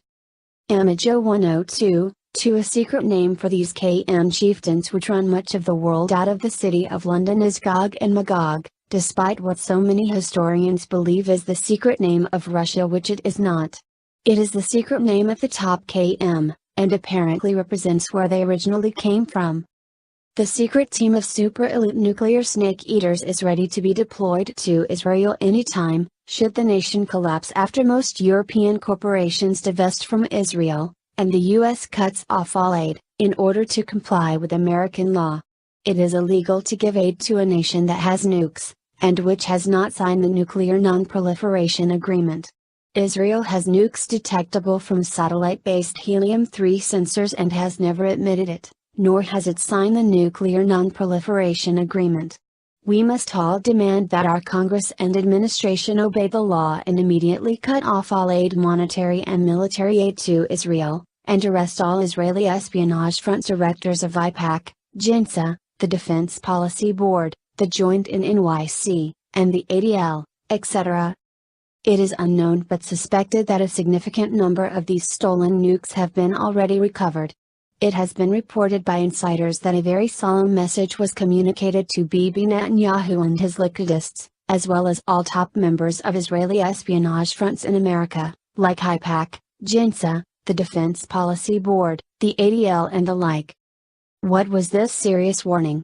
If insider reports are accurate, these folks were told that if there is one more Israeli-based false flag attack, those who ordered it or were involved will be hunted down under American national security and eliminated, and the Israeli defense structures associated with such will be turned to dust. The rest of Rothschild KM history will likely be determined by you. The future of the Rothschild KM will likely be determined by Veterans Today readers and we the people who learn the secret, forbidden history of the Khazarian Mafia that was excised from the history books and libraries by the KM to protect their evil history that no one would accept if it was known. So share this story with your family, friends and associates and take it viral. Be clear about this, unless the KM is able to operate in abject secrecy, it will be attacked from you all sides and destroyed forever. So take away their secrecy by exposing their hidden history for all Americans to know and understand. That is why they have worked so hard to buy up and control the CMMM and public mass education including colleges and universities, to make sure the people of the world would never find out about their secret evil, which is so inhuman, so homicidal that the whole world would gang up on them and attack them from all sides at every level they exist at. The big question remains, was the true cause of leaders of the Khazarian Mafia's incredible evil and savagery toward the human race a byproduct or nature or nurture? Some believe that this gross parasitism and inclination to mass murder, engage in pedophilia and child bloodletting and child sacrifice is due to a toxic culture, best described as malignant tribalism, characterized by a paranoid group racial superiority delusion. Others think the leaders of the KM are the bloodline of Cain, that is, children of Cain, that are the devil's own and have absolutely no soul or human conscience, but are pure predators like a wild beast, while at the same time being incredibly two-faced, that is able to put on a good con and a nice face on the outside. Perhaps it could be both factors. In any case, it is time to expose this evil, the greatest evil the world has ever experienced. It is time for the world to work together to eradicate this problem now and forever, by whatever means necessary.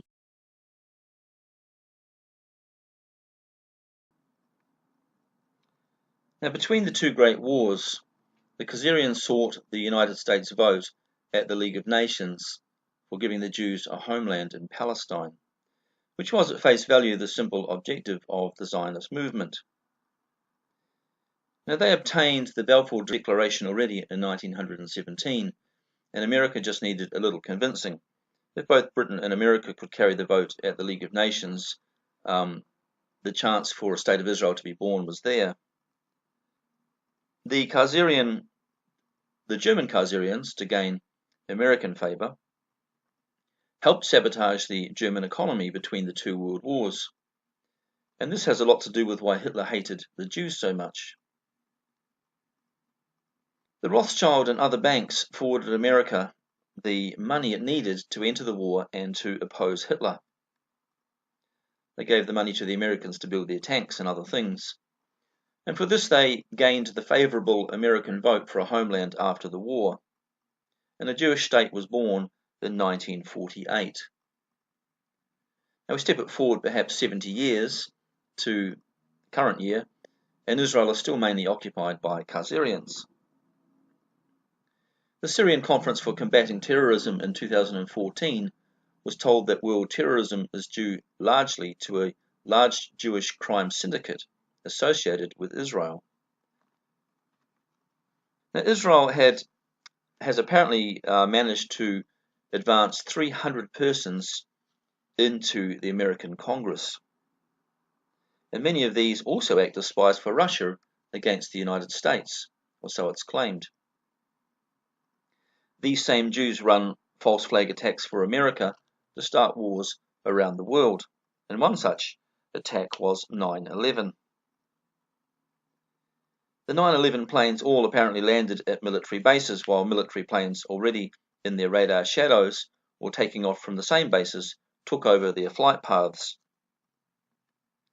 Now, according to the collective findings of several independent researchers, most very qualified in their fields, Israeli demolition experts using small nuclear devices brought down the Twin Towers.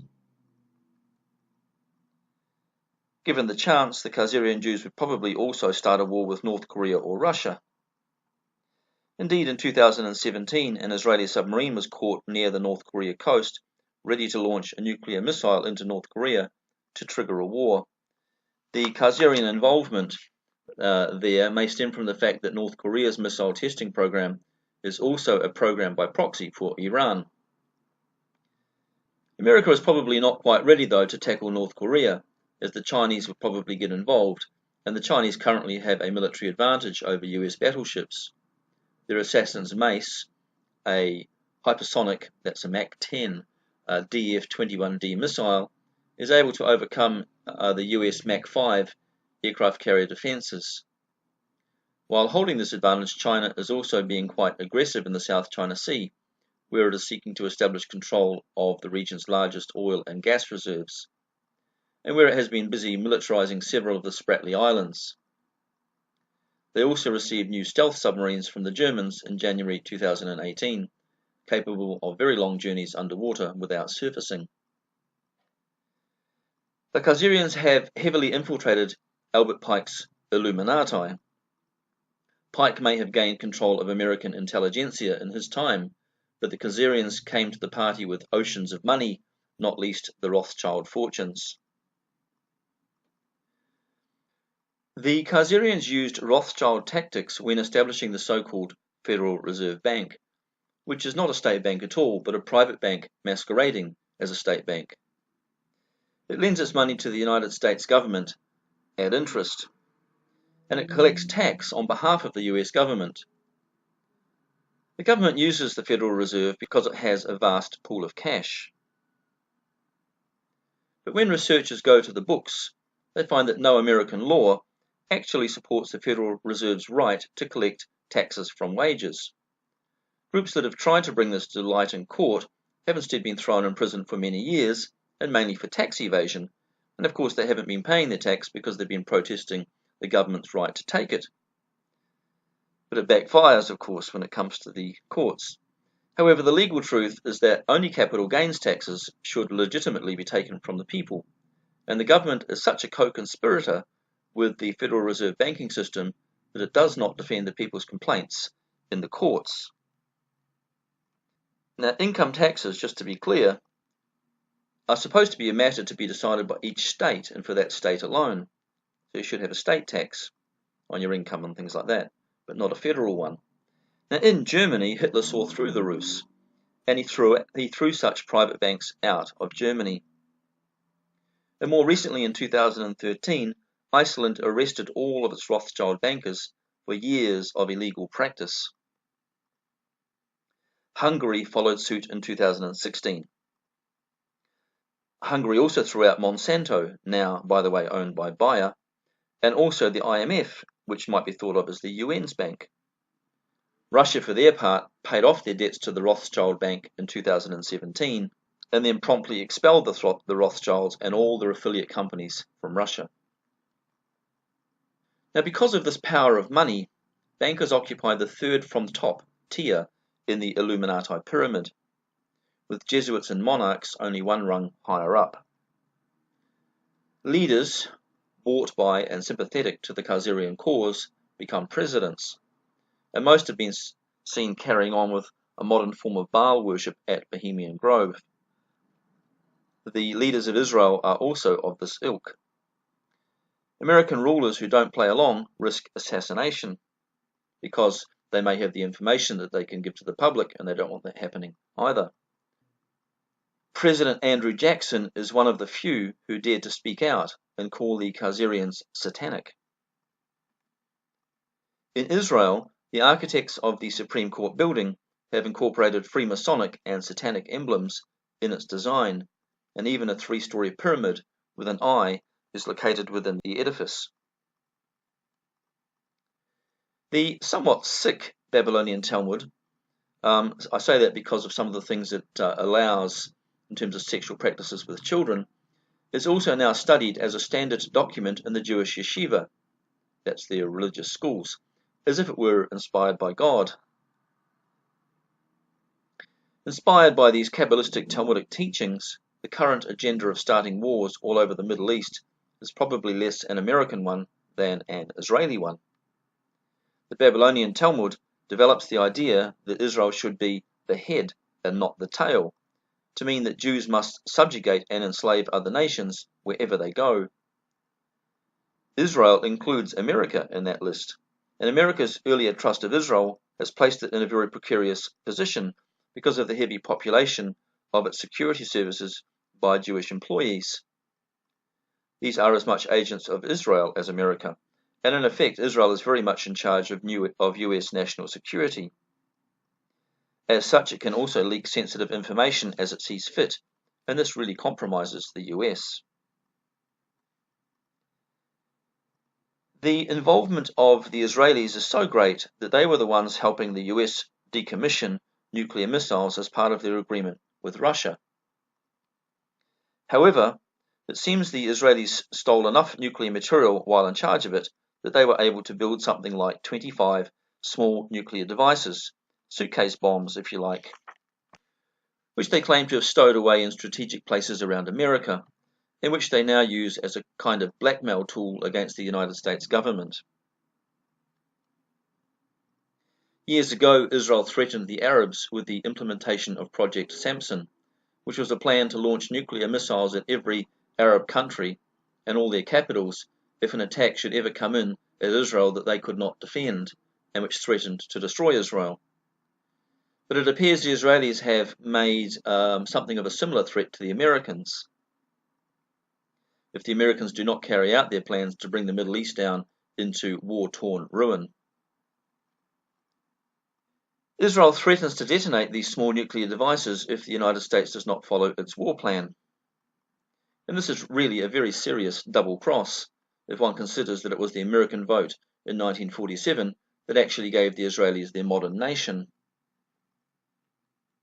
The American TV series Designated Survivor picks up on the fear that this threat will be carried out in the form of a nuclear attack in the House of Congress.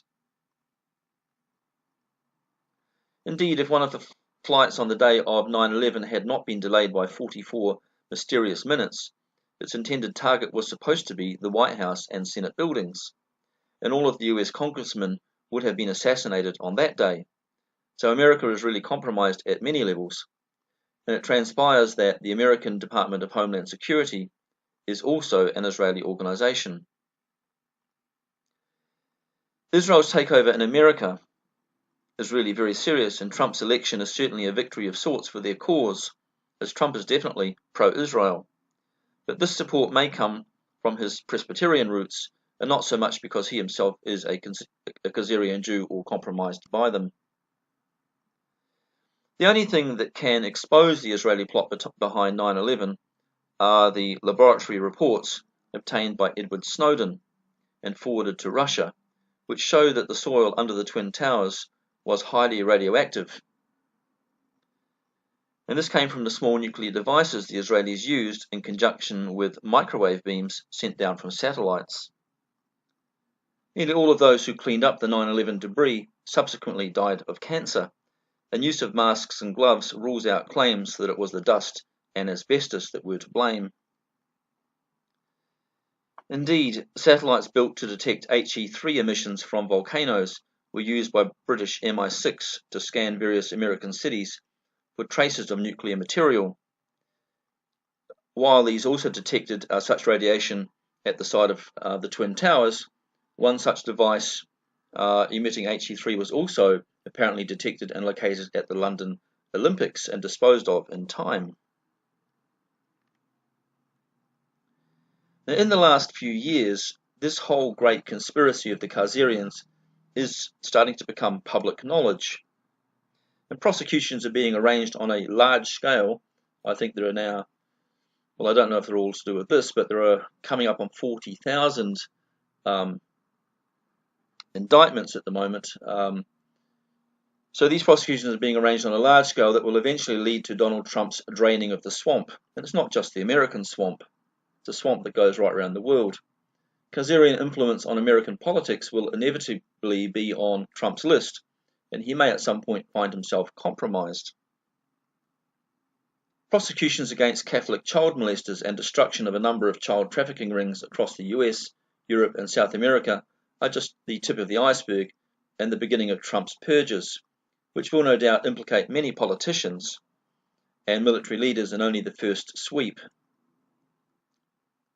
One of the things that's been a bit upsetting in these last couple of weeks is that Cardinal Pell seems to have got nothing more for his involvement in child sex abuse and child rape and covering child sex rings and all these things that he knew about in the Vatican as being third in charge. He got nothing more than a year of house arrest, and one can only hope that in exchange for that extreme leniency received, that he released an awful lot of useful information to the police or the authorities that can lead to the capture of many others.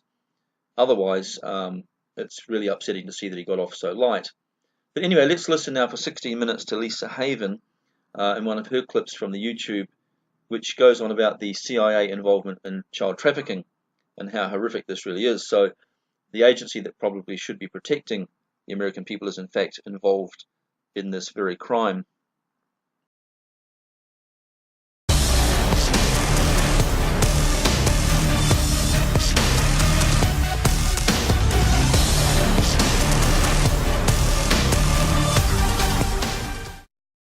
Hi everyone, Lisa Haven here, and I've got a huge report to share with you, and one in which you're not going to want to miss. Well, the elite, the CIA, governments around the world are in a dangerous place, and they've concocted a hideous secret so evil that it's going to be very hard for my next guest, which is Dave Hodges with the Common Sense Show. I'm going to leave all his information below, but it's just extremely sensitive to talk about, but it's something that's near and dear to us all, and that is the pedophile rings that are running rampant. So Dave, I know you and I had kind of a little conversation off the air about some of the things that are going on there in Venezuela with America. Can you tell the viewers out there this secret that is just so evil? It's hard to talk about because the information and the topic of which it is, it's just gross. Well, we know that the CIA is a chief facilitator for child sex trafficking around the planet. They and the Mossad. And we know the CIA represents what we would ordinarily call deep state influences in this area. And the deep state is permeated with pedophiles who are engaged in these practices for fun, pleasure, and profit. And of course, they go to areas that are embattled, poverty-stricken, going through crisis, where people just turn to whatever they can do to survive. Now, the Colombian drug cartels first started to abduct and also recruit Venezuelan girls who were starving into their child sex trafficking rings. And I understand they're also doing the same thing with boys, but I have information specific to the girls. And they call these people into a town or village, they distribute food, and as people disperse, they start kidnapping the girls. And this is the story that I'm getting. One of us from a government official here in the United States that has some awareness of this, and it's crossed their desk with the FBI, and other is an outside journalistic source that's foreign in nature. And they're both telling the same story, and they say this is not new. The Colombians started doing this last year, and this is over a year old from what I understand, but the CIA has now commandeered the activity, and they're now taking these Venezuelan girls and putting them into these sex trafficking rings, and it's really the Venezuelan form of what I call Pizzagate. I mean, the numbers are staggering. I asked the government official here in the United States, how many children are we talking about? And they said the number runs into the tens of thousands. That's disturbing. I mean, here's the thing. What's going on in Venezuela is horrible. I mean, I've done reports on the past. People can check them out on my channel, on your channel, The Common Sense Show. Dave Hodges there on YouTube. Both of our channels have talked about some of the things happening in Venezuela, from people having to eat out of trash cans, people, unfortunately, they're eating their pets. I mean, just some of the disturbing information that's coming out of this socialist-minded country. And now we have the pedo rings, the CIA, taking advantage of some of the girls. They're saying, we'll give you food if you join our ring. Is that what you're saying? Well, in some cases, these girls aren't even being given a choice. Some are recruited, and then the more unwilling are abducted. That's the story that I'm getting. And I'm also told that little boys are a part of this, but I don't have a lot of information on that. I have information more on the girls. Some of the ways they recruit them, too, is they had in one village a fake beauty contest. And so they had about 30 women show up, and a fair number of them just disappeared from their community. So it doesn't take a lot of imagination to figure out what happened to these girls. I guess they never let a crisis go to waste, right? Like Rahm Emanuel said. Yeah, Eric Holder. Yes. You're right. Yes. You're right. But this is clearly a CIA operation, and they have taken this away from the Colombian drug lords. Now, you have to remember, we have a long history with our CIA involved with Colombian drug lords going back to Air America, where cocaine was brought into the country for arms and so forth. And now this is a real simple operation. They just said, well, we think we want part of this. But Venezuelan girls are literally being pimped out now all over the world.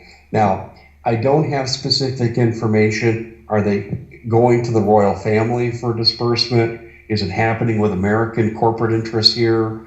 I don't have that information yet, but I will tell you, Lisa, as I published on this recently, I am starting to get more anonymous tips, and some of them are consistent with things I have not said publicly, but I know to be true. So I know that this story is going to grow exponentially over the next several weeks.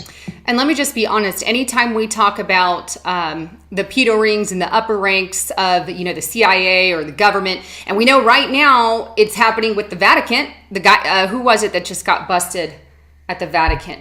One of his right-hand guys. I'm blanking. Do you remember? Yeah, I forget his name, but it was one of the top aides of the Pope. Yeah. And he got elected under the pretense, this Jesuit-minded Pope got elected because his whole thing was, we're going to get rid of all the pedo rings and standing against that. And yet now we see it's once again in there. It's never left. It never left. But here, let's be frank. Every time we talk about this, we get so much backlash. You get unmonetized. We get, banned from Facebook. These are things that they don't want you to touch on or me to touch on. And I know, because me and you get so much backlash anytime that's brought up, which tells me we're hitting the nerve on the head. Is that kind of what you've experienced also? Well, it is. And you mentioned Facebook, and I'm going to throw something at you right now. Chinese Facebook. wife.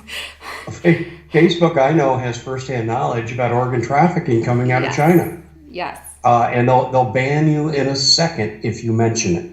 I can't tell you the number of people who've written to me and say, Dave, I have credible information on organ trafficking. They'll snatch kids, they'll pimp them out for sex, and then they put them in these hunting parties and they sell these tickets to hunt these kids down like they're wild game, and they can get up to $1 million a ticket. And then when the kids are dead, if their organs can be harvested, that's what they do. This is happening in China. Now, I understand, too, the American pedophiles are doing the same thing. Who was that guy? Jeffrey, his name jumps out of my head right now. The pedophile who's friends with the Clintons. Oh, Epstein. Epstein, right. He sponsors these particular things as well. And these are common. Lisa, these things are common. So this Venezuelan story is tame compared to some of the things that I know that are happening. I don't mean tame in terms of it's not horrible, but in terms of the scope of pedophile-related activities on this planet, this Venezuelan thing falls right into line. I mean, and Lisa, no one should be surprised. When the fall of the Soviet Union came in 1989, there were female doctors and university professors in Russia that couldn't make ends meet that were turning to prostitution. So this is kind of the normal scope of things when a society is in crisis. This is unfortunately what some of the women are forced into doing. And that's heartbreaking. And, I love the Chinese people. When I had mentioned his wife earlier, I was just simply saying she's involved in it within China in the organ donating. I know there's many quote rumors, which we know aren't really rumors, but they're attacking everybody from the Falun Gong. That religion is specifically targeted, and they do take their organs. Christianity, the underground church, they have the two there, above ground and underground. But, these are things I think that the Bible said would come in the latter days. And we're definitely seeing that play out hugely in our generation. And it's disturbing and it's sick. So, I mean, we've got organ donors. We've got people who are in the pedophile rings, from the religious sector, the Vatican, to even the arms of the CIA. In a nutshell, if you were to sum it up, what would you say about the thing? I mean, do you think we're going to make any headway on this? Are they going to get busted? Is it going to get worse? I mean, what do you see? Well, the one thing I'll say is this is nothing new. This isn't a title I could put into a report saying breaking news. But what's happening now is because of our intense scrutiny of the deep state and the fact that this has surfaced in response to deep state activities that are illegitimate, now the people in the independent media and to some degree the general public are sensitized to this issue, and they're recognizing it. And previously, people in the FBI and the State Department that have full knowledge of this and have had for decades now feel empowered to approach people like myself and you with these stories because they're opposed to what's going on too, because they have children. So there's a change in consciousness right now across the planet where a lot of people are rising up and saying, we're not tolerating this anymore. And it's a real war between average moral people and satanic worshiping deep state types that want to victimize children. So it's a spiritual war as well as a physical war.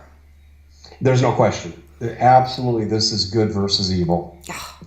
It's just sad that that's what we're dealing with. And do you think Donald Trump, I know that he's actually busted more rings, at least here domestically. And I know he put in, I think it was either an executive order or a memorandum where he wanted to crack down on human trafficking. So I do see a dent coming from Donald Trump, but I don't know how big of a dent that's going to be in the near future. What do you think? Well, I'm glad you brought that up because actually this problem is let's put it this way. Donald Trump, by a lot of people's estimates, Jeff Sessions and others have actually prosecuted over 3,500 child sex traffickers, and they're working their way up that ladder. In other words, the power pyramid scheme, they're reaching some of the executive types now. Now, that's one thing. The other thing I think we need to keep in mind is that Steve Scalise, before the assassination attempt on his life in which he was critically wounded, he had sponsored bills on child sex trafficking. Not only gun control, people made a big deal about that. That's a smokescreen. The real reason I believe he was shot is because of his child sex trafficking. And I've done some things on Hodgkinson, who was the assassin that day who went after these Republicans. This guy was clearly a Manchurian candidate. Wow. He didn't just take up a room at the YMCA right next to the baseball field where he launched his attack. This was a planned, orchestrated effort. He had been in the area for over 2 months before the attack. he had to be financed and bankrolled by someone because the guy had no income and he had no means of support. So clearly he was a Manchurian candidate and they were trying to stamp out Steve Scalise.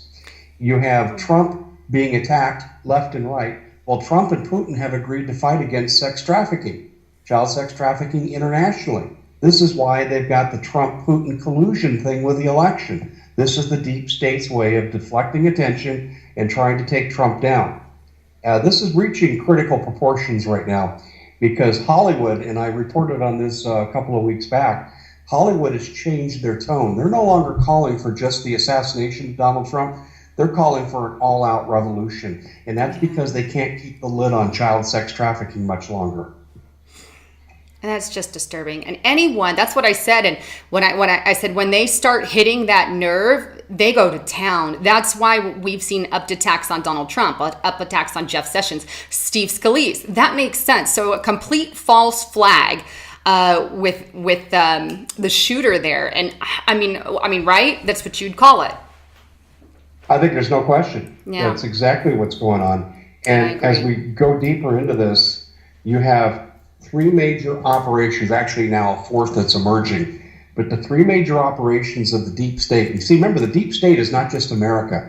It's the secret government. It's the secret government behind Great Britain. It's the secret government behind France and Germany and Australia, right on down the line. And their operations are drug running, gun running, child sex trafficking, and an emerging fourth one is organ harvesting.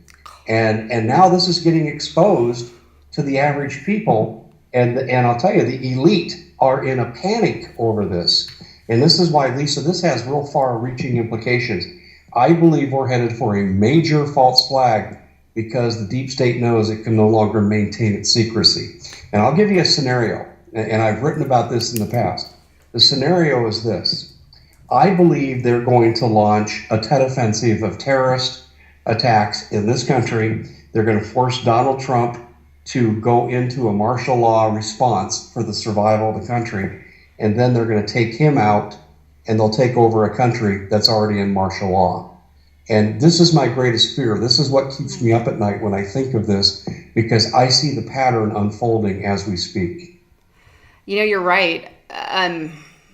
I think you're onto something, because I do see, and I pray that that's not the case, but I do see that their way out of this pedo ring and being exposed is that they're going to have to unleash some kind of cataclysmic style event. Now, it's not going to kill the world, but here in America, it's going to be such a big distraction that there's no way we can focus on that. Is that something you see that's coming? Maybe be it the economy, maybe be it, like you said, they have to bring in martial law if something happens with the economy, or something to that effect, or maybe a false flag with Russia, something like that.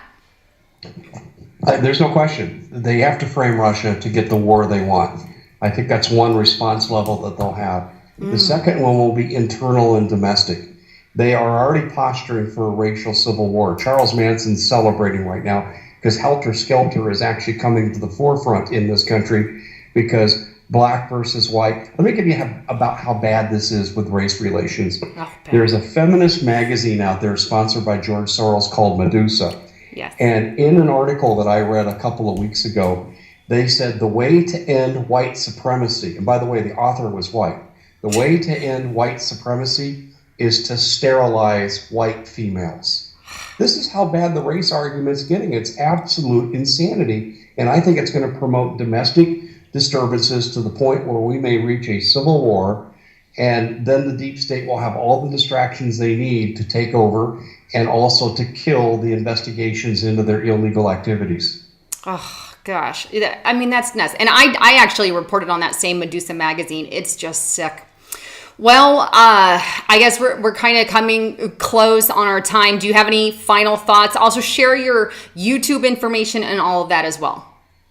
Yeah, well, our YouTube channel is The Common Sense Show, easily available. Our website is thecommonsenseshow.com. And we also have a radio show that airs every Sunday evening from 8 p.m. to 11 p.m. Eastern, where we have some of the very best guests across the globe on our show.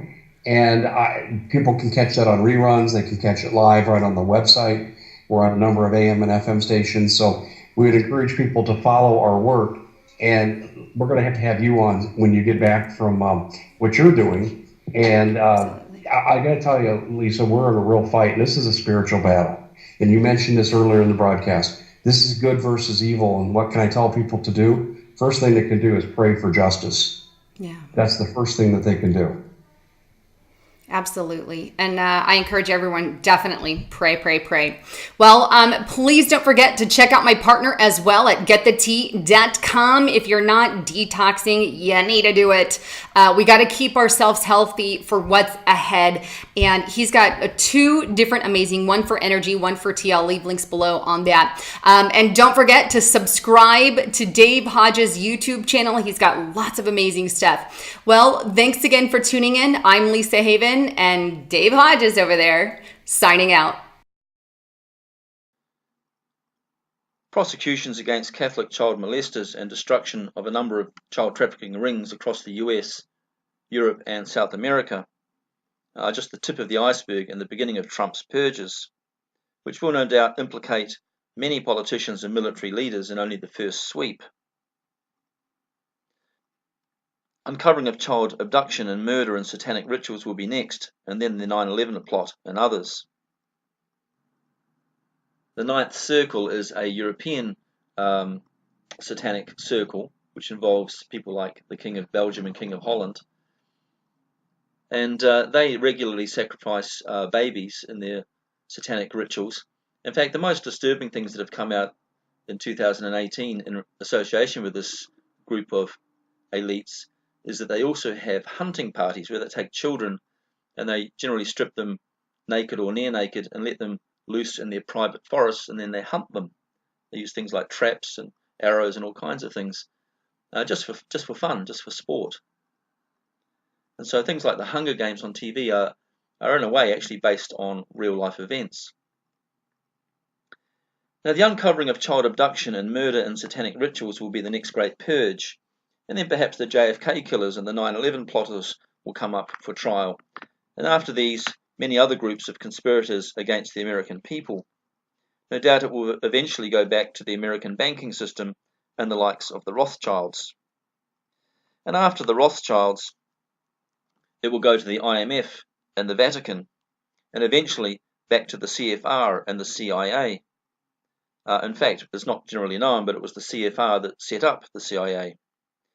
And before it finally traces back to homegrown American mafia families like the Clintons. And once all of that is achieved, there will be spy rings and perpetrators of treason to excise. And finally, Trump may get close to the high-end operators of America's shadow government and the Khazarians. The Khazarians, in other words, are very deeply entrenched.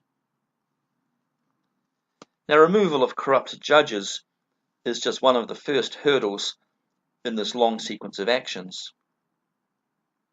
Among Obama's final flurry of executive orders were a set forbidding any government representative, including the president, from working collaboratively with any Russian defense operation or body, or forming any friendship with Russia. Trump has, of course, come to office announcing his hopes to set up a new relationship with Russia.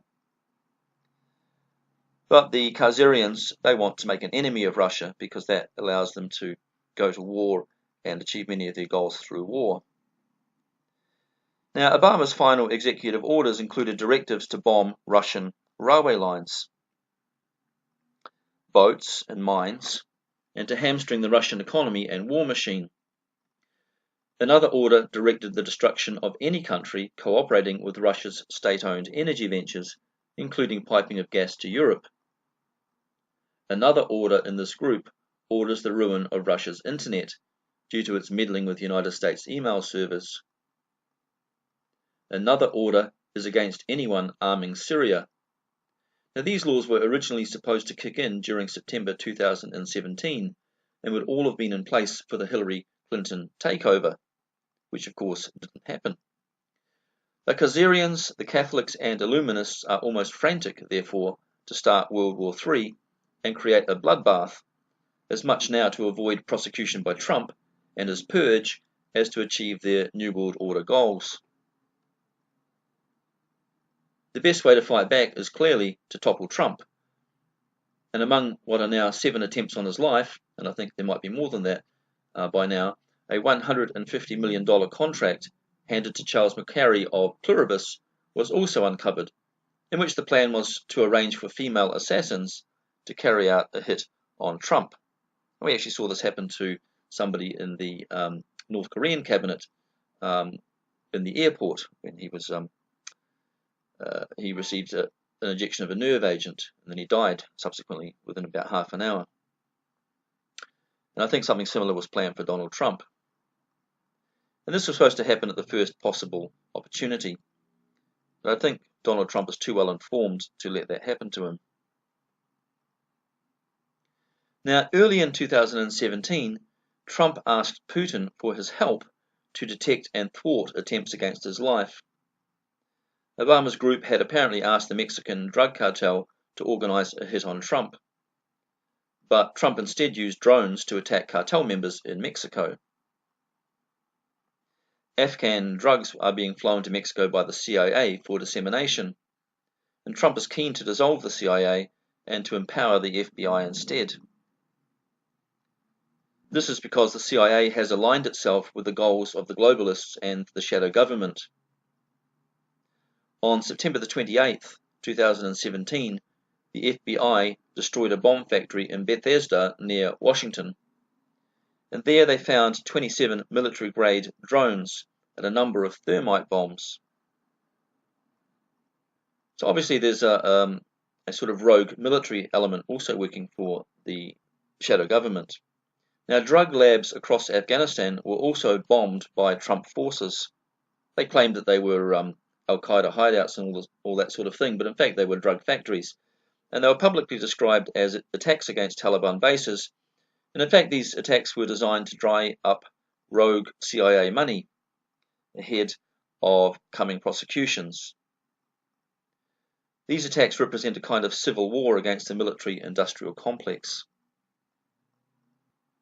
I didn't mention before too, but the shooting at the Mandalay Hotel was actually another attempt. The Saudis were involved. They were commissioned to carry it out, but it was actually an attempt on Trump's life, but it didn't work.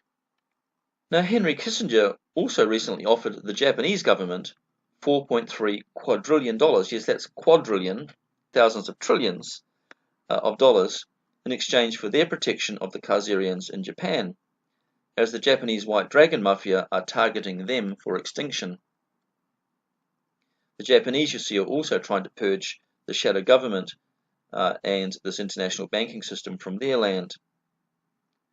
And the only countries actually still under Khazarian control are Japan, Germany, France, the big countries of course, Italy, Israel and Saudi Arabia.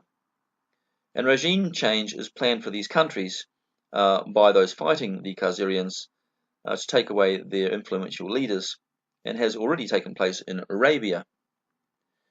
The present plot against Qatar is supposed to end with Saudi Arabia invading Qatar, and the real reason is that Qatar has been exercising its autonomy and buying oil from Iran in euros and not through the petrodollar.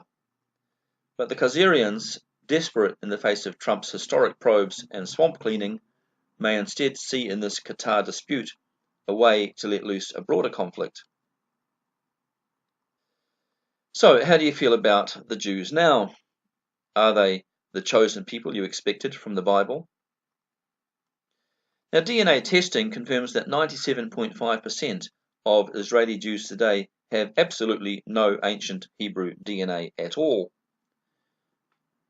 While this doesn't matter for modern Judaism, which considers conversion to be just as valid as blood lineage when it comes to being called Jewish, it is curious that those immigrating back to Israel nowadays appear to be far more Jewish in terms of blood than the nation's founders and rulers.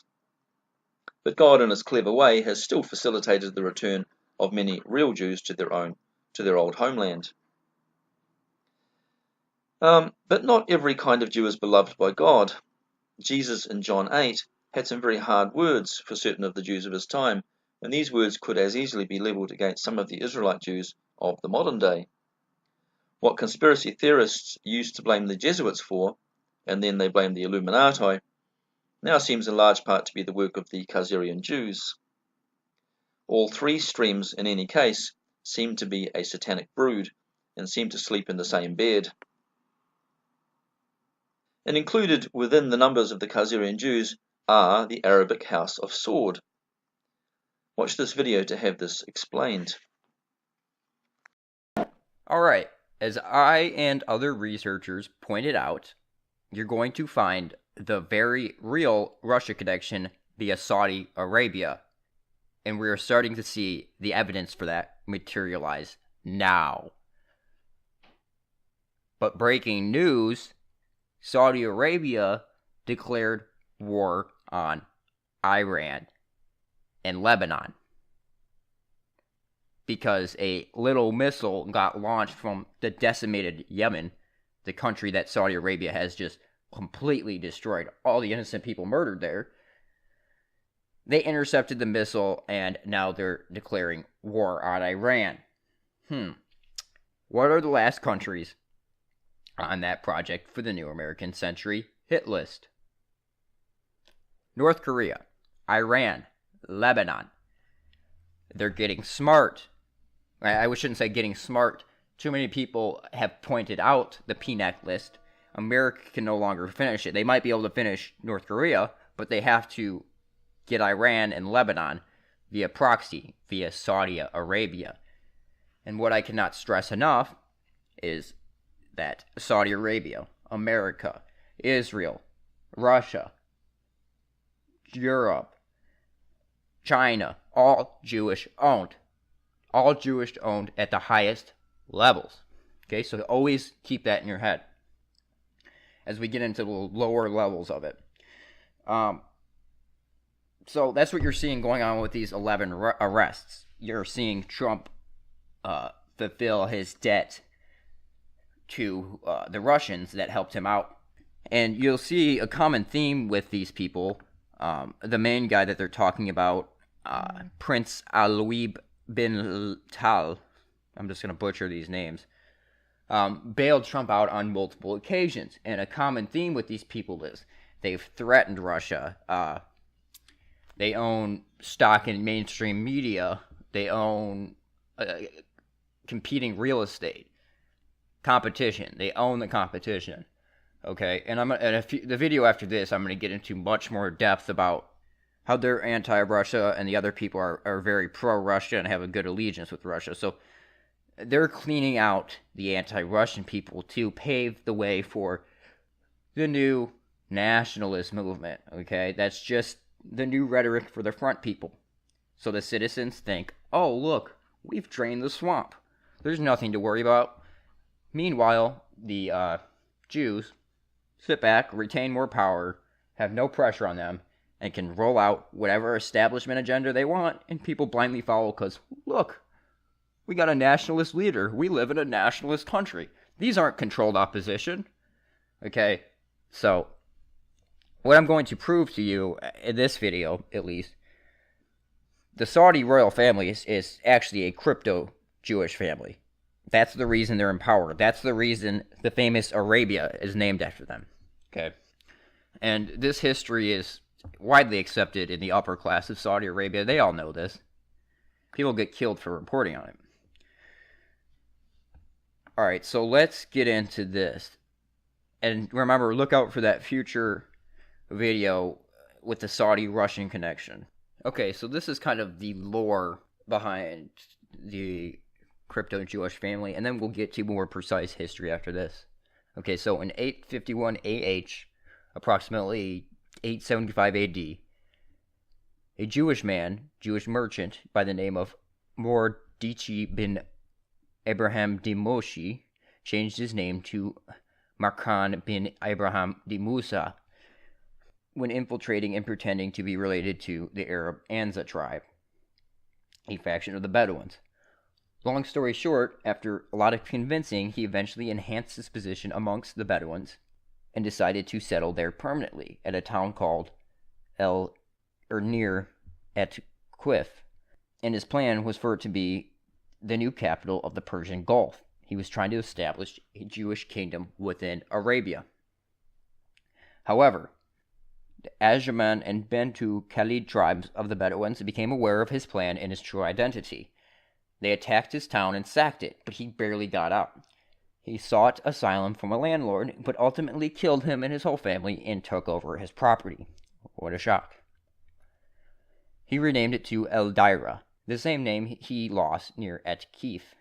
He gradually railed up enough support from the hypocrites who propagandized that he was a prominent Arab sheikh.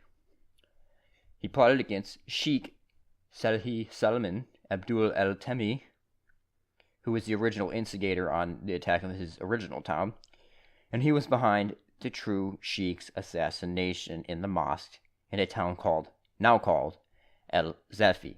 From there he eventually resettled and practiced polygamy on a grand scale and begot many children and gave them pure Arab names. One of Morkadi's son, called El-Makran, Arabized from the Jewish root Makren, had a son called Muhammad and another son called Saad, which is where the present-day Saudi dynasty stems from. They have continued their polygamy, assassinations, and usurpations, and they have seized all the lands and resources from the people, claiming it to be their own. They've named the whole country after themselves, the House of Saud. The famous Arabia is now Saudi Arabia. On September 17, 1969, King Faisal al-Saud stated to the Washington Post, quote, "We the Saudi family are cousins of the Jews. We entirely disagree with any Arab or Muslim authority which shows any antagonism toward the Jews. But we must live together with them in peace. Our country is the fountainhead from where the first Jew sprang, and his descendants spread out all over the world." The Iraqi intelligence services under Saddam Hussein reported that Muhammad ibn Abdul Wahhab was a crypto-Jew. Now, Wahhab was the creator of Wahhabism, which is the modern cancer Islam we see today. And it's funny what happens to good old Wahhab in certain areas when he's preaching his message. The report uses the memories of a British spy of the time. He was called Hemper, who pretended to be from Azerbaijan. Hemper was working for the British Empire when he met al-Wahhab, with the intentions of setting up a Wahhabi sect to cause an Arab revolt against the ruling Ottoman Empire of the time and pave the way for a Jewish state in Palestine. Now, let's think about what modern Islam is used for today. Typically for a revolt for regime change. I don't think that's a coincidence. That's the purpose of Wahhabism. The writings of the British spy Hempers are recalled by the writer Abu Shari Pasha in his 1880 book, Beginning and the Spreading of Wahhabism. In D. Mustafa Turan's book, The Domain of the Jews, he writes that Wahhabi's grandfather, Tajin Saliwuman, was actually Tajin Shulman, a member of the Jewish community of Barsha in Iraq. It was later revealed in another book, The Domain of the Jews and the Origin of the Saudi Wahhabis, by Rift Salmin Kapar. He reveals that Shulman settled in what is now Saudi Arabia, where his grandson founded Wahhabism. The Iraqi intelligence also reports that Shulman had been banished from Egypt and Syria and Mecca for quackery. That's what they thought of Wahhabism back then. Abdul Wahhab Irim el-Shamari's book, The Wahhabi Movement, The Truth and the Roots, states that King Abdul Aziz al-Bin Saud, the first Saudi monarch, was descended from the Mushi bin Alib Mushi, a Jewish merchant from Barsha, Iraq. According to his book, Mushi changed his name, and his son married a woman from a Saudi tribe. The Iraqi intelligence report claims that the researcher Muhammad Shakir was murdered by the Saudi Arabian government for his scrutiny of the Saudi royal family's Jewish roots. In the book History of the Saud Family, written by Said Nisr, it is maintained that in 1943, the Saudi ambassador to Egypt, Abdul bin Arim al-Budufal, paid Muhammad Tami to forge a family tree showing that the Sauds and the Wahhabis are from one family that's descended directly from the Prophet Muhammad. At the start of the First World War, a Jewish British officer, David Shakespeare, met with Ibn Saud, who was to become the first of the Saudi monarch. Shakespeare later led a Saudi army to defeat a tribe that opposed Saud. In 1915, Ibn Saud met with the British envoy to the Gulf region, Brakasid Kokas. Kokas made the following offer to Saud. Quote, I think this is a guarantee for your endurance, as it is in the interest of Britain that the Jews have a homeland in existence, and it is in Britain's interests are by all means in your interests. Saud replied, quote, yes, if my acknowledgment means so much to you, I acknowledge 1,000 times granting a homeland to the Jews in Palestine, other than Palestine. 2 years later, the British Foreign Secretary, Lord Balfour, in a letter to Baron Walter Rothschild, stated, quote, His Majesty's government view with favor to the establishment of Palestine of a national homeland for the Jewish people. The deal to set up Israel had the backing of the Turkish leader, Kemal Atatürk, who was reportedly a crypto-Jew. In 1932, the British put Saud into power as the Saudi king.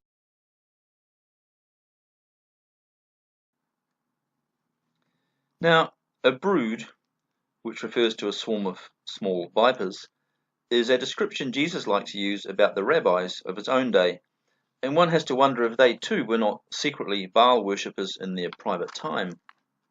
The way it is now in the modern Illuminati is that a sizable fraction of its members are now Khazarian Jews. However, within Freemasonry, Khazarian Jews still remain subordinate to those Freemasons that are also members of the Society of Jesus. It will be interesting to see if things stay this way, and I think there are probably struggles going on within those secret societies as we speak. Now, 2017 was a year in which the Japanese White Dragon Mafia intimidated the Khazarian Illuminati of Japan. Several countries served notice on Rothschild banks that they will soon be expelled and should plan to move out. Putin and Trump are also targeting them, which some think is a ploy to push control of the New World Order back to the Pope. This explains Illuminati like the Rothschilds selling off US assets throughout 2017 and manipulation of the North Korea situation to try and get Trump into a war. Trump, however, pulled something of a diplomatic miracle off in the Korean Peninsula in 2018, as we all know. The Rothschilds have a single plan of paying for wars in exchange for their banks becoming central in the vanquished lands. In time, the money loaned to rebuild destroyed countries fattens their coffers, and it also slowly gives them political leverage in these countries afterwards. So, this has been a long discourse, but I hope it clears a few things up. The Illuminati and the Jews of the Babylonian and Lurianic Talmud are in on the same grand deception. Don't forget that the founder of the Illuminati in 1776 was himself a Jew and a disgruntled Catholic. The Freemasons may differ in their allegiance to a New World Order, but are also heavily involved in promoting their members to power and influence. They've played a powerful role in countries like England, whereas the Illuminati have their most powerful and important hold in the United States. However, there is some tension, it seems, between the Jesuits and older secret societies that worked with the Freemasons before the Jesuits became a holy order. And this makes it interesting that Trump, who some tout as a high-up Freemason, should be stripping away many of the Illuminati systems that have controlled America for the last few decades. One possibility is that he is the frontman for the Knights Templar, who wish to drive all Jesuit and Khazarian influence out of the Masonic orders. And this could also make sense. But at this stage it would be hard to say, and recent QAnon posts make it look more like Trump has the backing of a powerful military elite who want him to get rid of all the compromise and blackmail that have compromised the government and military for the last 5 presidencies in America. Together, though, these fairly secret societies could make up as many as 5 of the 7 heads of the great apocalyptic beast of Revelation 13:1. But perhaps before leaving this may be an appropriate place to add a few notes about the link between the Saudis and the Khazarians. In the first instance, the Muslim belief system does not tolerate kings, only mullahs and imams. And so the first anomaly we have when we encounter the House of Sword, which is considered to set the standard when it comes to Orthodox Islam, is that it is not a sultanate nor a caliphate, but in fact is a kingdom, which is already smack in the face of the tenets of Islam. Now, the reason for this is historical, however, as it was a Khazarian Jewish family fleeing the Caucasus in the 10th century that attempted to found its own town as a small Jewish enclave within Arabia, as a place where subsequent Jewish immigrants could settle. The town's founder had 2 sons and gave them Arabian names, Muhammad and Sword. The latter went on to become the founder of the House of Sword, and later the Saudi royal house. But in fact it started out as a crypto-Jewish empire. The rise to power of this family is no less evil than anything else done by Khazarian Jews. When chased from their newly founded town by suspicious and irate Arabs, they found a sympathetic Arab in a neighbouring town who felt compassion for them and offered them temporary lodgings in his house. But it wasn't long before they murdered him and took over his property. And from these beginnings, the family went on to establish itself as the House of Sword, and then the Saudi royal house. This family also gave rise to the Wahhabi line, whose strict reading of the Quran produced a form of Islam, eventually giving birth to Al-Qaeda and ISIS, and to most of the more militant expressions of Islam, which became lethal weapons in the hands of the CIA, who protected the Saudis in exchange for long-term promises to buy their oil and maintain their wells. Now, Messiah rejecting Israel reinterprets itself as a messianic secular state. In this Jesus-rejecting view, Isaiah 53 is taken to be about Israel as a nation and not about the Messiah as a person. And secular, or they call them conservative, Jews still argue that the nation of Israel is itself always a messianic nation and suffers for this role. The name of the woman, the spirit of wickedness, is given in the book of Revelation, chapter 17, as Mystery Babylon, mother of the harlots of the world. And of course, the word mother has a sort of different meaning in the Arabian culture. It means the epitome of as well. Not just the source of, but the epitome of, the sheer embodiment of. Now, this mother of harlots gives birth to all human and political sin. She seduces nations through her idolatries, and the love of money is one massive idolatry that the whole world seems to be entangled in, just like the worship of Baal was in the ancient world. She leads nations away from the true God. She enjoys the spoils of the tyrannies of the beast, that is his empires and the power of Satan. And she's linked to Jewish wickedness and to Jerusalem, who, it says in Revelation 17, will be burnt with fire through a conspiracy made by the kings of the earth.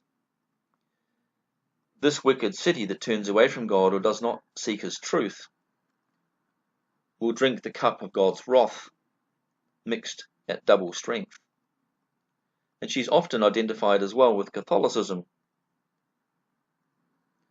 But it's the Khazarian strain of Judaism that we've talked about that is every bit as evil as anything the Catholics did.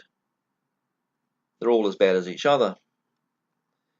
The woman in Zechariah 5:8 is also identified by the host angel there as wickedness, yet in that context the woman is Israel itself. So Israel is seen as a woman in Revelation 12, where God saves her from the furious dragon. The apocalyptic woman seated on the beast will certainly therefore include the Christ-rejecting apostate leaders of Israel, along with the rest of the world's wicked religious and political leaders. And we see that in a way that there's 2 women in Israel. One is a virtuous woman that God saves and delivers, but the other is a compromised, satanic, worldly-minded apostate Israel that forms part of this spirit of wickedness that surrounds the world.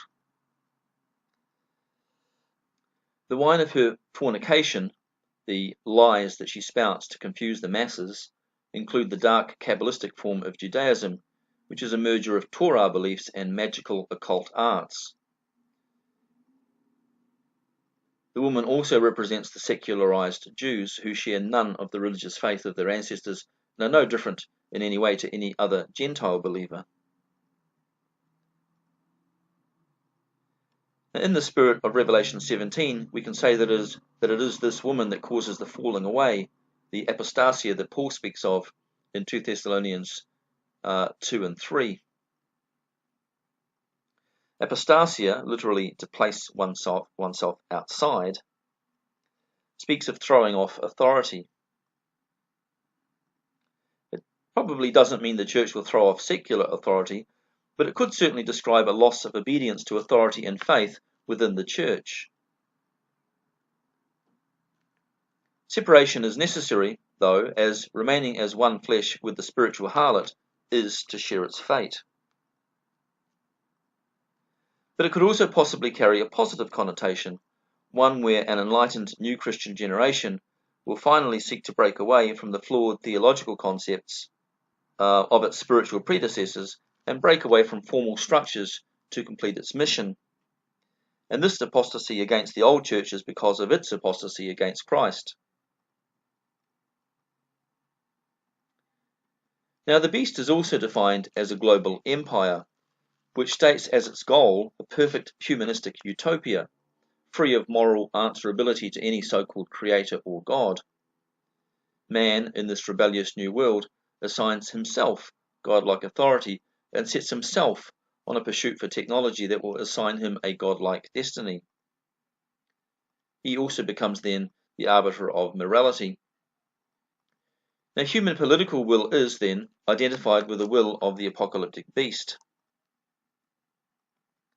We look now at the meaning of the 10 horns and the 7 heads of this beast, and on this question we will have to let the Bible interpret the Bible.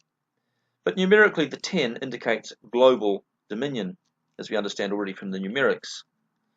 And yet the world could also literally be divided into 10 regions for decentralized control, as the Illuminists and Club of Rome have already laid out. And this works very well, of course, because we can divide the world's nations into 10 distinct blocks, which naturally go well with a 10-digit numbering system. We have 10 digits, so therefore we can assign 1 digit to each of these regions when finding addresses of any business or person in the world. In the event of the United States and other world governments and armies being annihilated in a global disaster, involving, for instance, an alien attack, there is a group called the Elite of 10 who are apparently ready to take up the reins of power. It seems these may be the supreme leaders of each of these 10 divisions. The Elite of 10 apparently already exists, as they're referred to in an act of Congress from over a decade ago. And if they exist, so does the plan to divide the world into 10 sections. Now, the beast at Revelation 13:1 is visibly, at any rate, a political merger of all of Daniel's earlier beasts or empires. But it now has not just European or Middle Eastern power, but truly global, that is, 10-horned, corporate dominion. All the body parts of the previous empires and beasts are seen in this final summary beast, except perhaps for the great iron teeth, which are newly introduced at Revelation 13. This means that the spiritual and political elements of all previous world empires are incorporated into this final beast. The beast is therefore the Illuminists' long-desired world empire, where many, indeed all, languages and cultures are represented. It is the empire of Nimrod, reborn. And in the final analysis, it was the Tower of Babel that was the mother of all the false religions and histories in the world, the mother of harlots. The seven heads are, in the Christian apocalyptic context, seven confluent realms of spiritual and political influence. Collectively, these heads all speak the same lie that Paul alludes to. These realms could be, for instance, Babel or Roman Catholicism, political Zionism, the United States-Britain alliance, the Western Axis. A third one might be humanism, secularism, and rationalism. Fourth one might be the Green Movement, environmentalism, sustainable future movements. Fifth one could be Illuminism, Freemasonry, and Satanism, the whole religious aspect of the secret societies. The sixth could be communism, fascism, and political idealist movements in general. And the seventh could be technology and the military-industrial secret projects. All of these combine to give power to the great lie that rules the world today. The seven heads certainly point in some way to Rome. The woman sits on 7 hills, which is a clear allusion to Rome. And yet it's true that other cities also claimed to be built on 7 hills, such as Constantinople, now called Istanbul, Jerusalem, and ancient Athens, and there are others. Nevertheless, John is writing in Roman times, so clearly Rome is in mind. Rome is the conduit for the concept defining Mystery Babylon. The heads and horns of the beast collectively represent the New World Order in its religious and political aspirations and configurations. Probably the United Nations will be its legal vehicle. The beast's agenda will begin with the silencing of dissenting Christians and Judaic voices as it sets about establishing world humanism, and this will require a ban on religious teaching and proselytizing. In fact, this is part of the deal the Catholic Church has made with its attempt to unite all of the religions at the shrine of all nations. One of the conditions there is that there should be no proselytizing. The United Nations will end up supporting the invasion of Israel, and probably by Islamic forces. Now, there are 2 beasts, in fact, of course, in Revelation 13, and the second beast is less spoken of, but it's just as important. Most people identify the first beast as the person of the Antichrist, but of course that person will just be a figurehead or an expression of the spirit behind the globalist world power. The second beast is some kind of prophet, priest, helper for the first beast, someone who is later called in the same text the false prophet. But it seems even from Revelation 13 that this second beast has the role of providing a voice for the first beast. It also appears to legitimize the first beast, and to this end it even builds an image of the first beast, allowing people to worship it. This strongly suggests that the first beast, in some regard, is physically invisible, and so cannot be the visible person of the Antichrist, but it will be the invisible spiritual power behind the emergence of such a person. Now, in May of 2018, a battle was waged within the Vatican to take control of the Knights of Malta, which is a modern version of the famous Order of the Knights Templar, currently headed by Queen Elizabeth II. This order has always enjoyed a great deal of autonomy from Rome, and it has a Protestant branch called the Order of St. John. Many of those joining these orders are also Freemasons, and a dispute in 2017 saw Pope Francis asking for all Freemasons to be expelled. This may have been because of Freemasonic support of Trump, who is becoming threatening to Rome. The Pope, who is a Jesuit, insisted that the Knights of Malta submit to the Jesuit order. If the Knights of Malta acquiesce, Rome will have finally gained full control of the world's secret societies and governments, and they will have given Rome this power because of the shared goal of a new world order. They also fear Trump's rejection of globalism in favour of nationalism. Only an unmasking of the sexually deviant behaviours within the Vatican can hope to break this Catholic hold, and we should pray for the work of Donald Trump. May and June of 2018 were the same months that Italian police broke into a Roman house and found a cocaine-smoking gay orgy in which a Vatican cardinal was the central participant. It is also the month in which Trump's Department of Justice unleashed another 10,000 indictments against sexual criminals in positions of power around the world, in an effort to put an end to child trafficking and murder, in which the Vatican's role is also beginning to become clear. Indeed, Pope Benedict XVI, who stood aside for Pope Francis I, did so because he faced prosecution for the crime of kidnapping over 100 children for purposes of child trafficking. There is nothing good about the Catholic Church or its Jesuits, and it will indeed be a disaster if they forbid the financial assistance of the Knights Templar to Donald Trump, as these reserves can provide Trump with the cash needed to save the American dollar if the criminally besieged Rothschilds react by attacking the American dollar. Massive 2017 Rothschild sell-offs in America seem to be hinting at this. We need to pray that the Knights Templar will find a way to hide themselves from Rome, and that the Trump crusade will also knock at the Vatican's doors. To conclude then, the beast's empire is a spiritual world empire and is clearly the empire of Satan. At the time of writing, it appears to have its headquarters in the Vatican, just as it has for so many centuries before.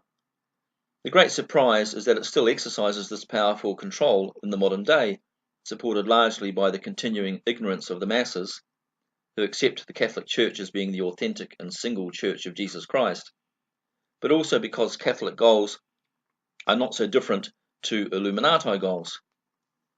Indeed, the Vatican is indebted to the Rothschilds for a loan in 1832, which helped it recover financially from the near-fatal purge of Napoleon. It is the same beast, emerging from the abyss of demonic souls in Revelation 11, that wages war against the two witnesses, who we understand by contrast are the true saints of God. It is the same authoritarian religious spirit as controlled Roman Israel, which saw more of an enemy in Jesus Christ than in Rome, and plotted to have him destroyed, as recorded for us in the Christian Gospels. It is, in short, the empire of Satan. And with that, we close today's session. We'll come back next week for a continuation of this Tale of the Two Cities, Part 3. Until then, I hope you have a great week. I wish you all the best and God bless. Bye-bye.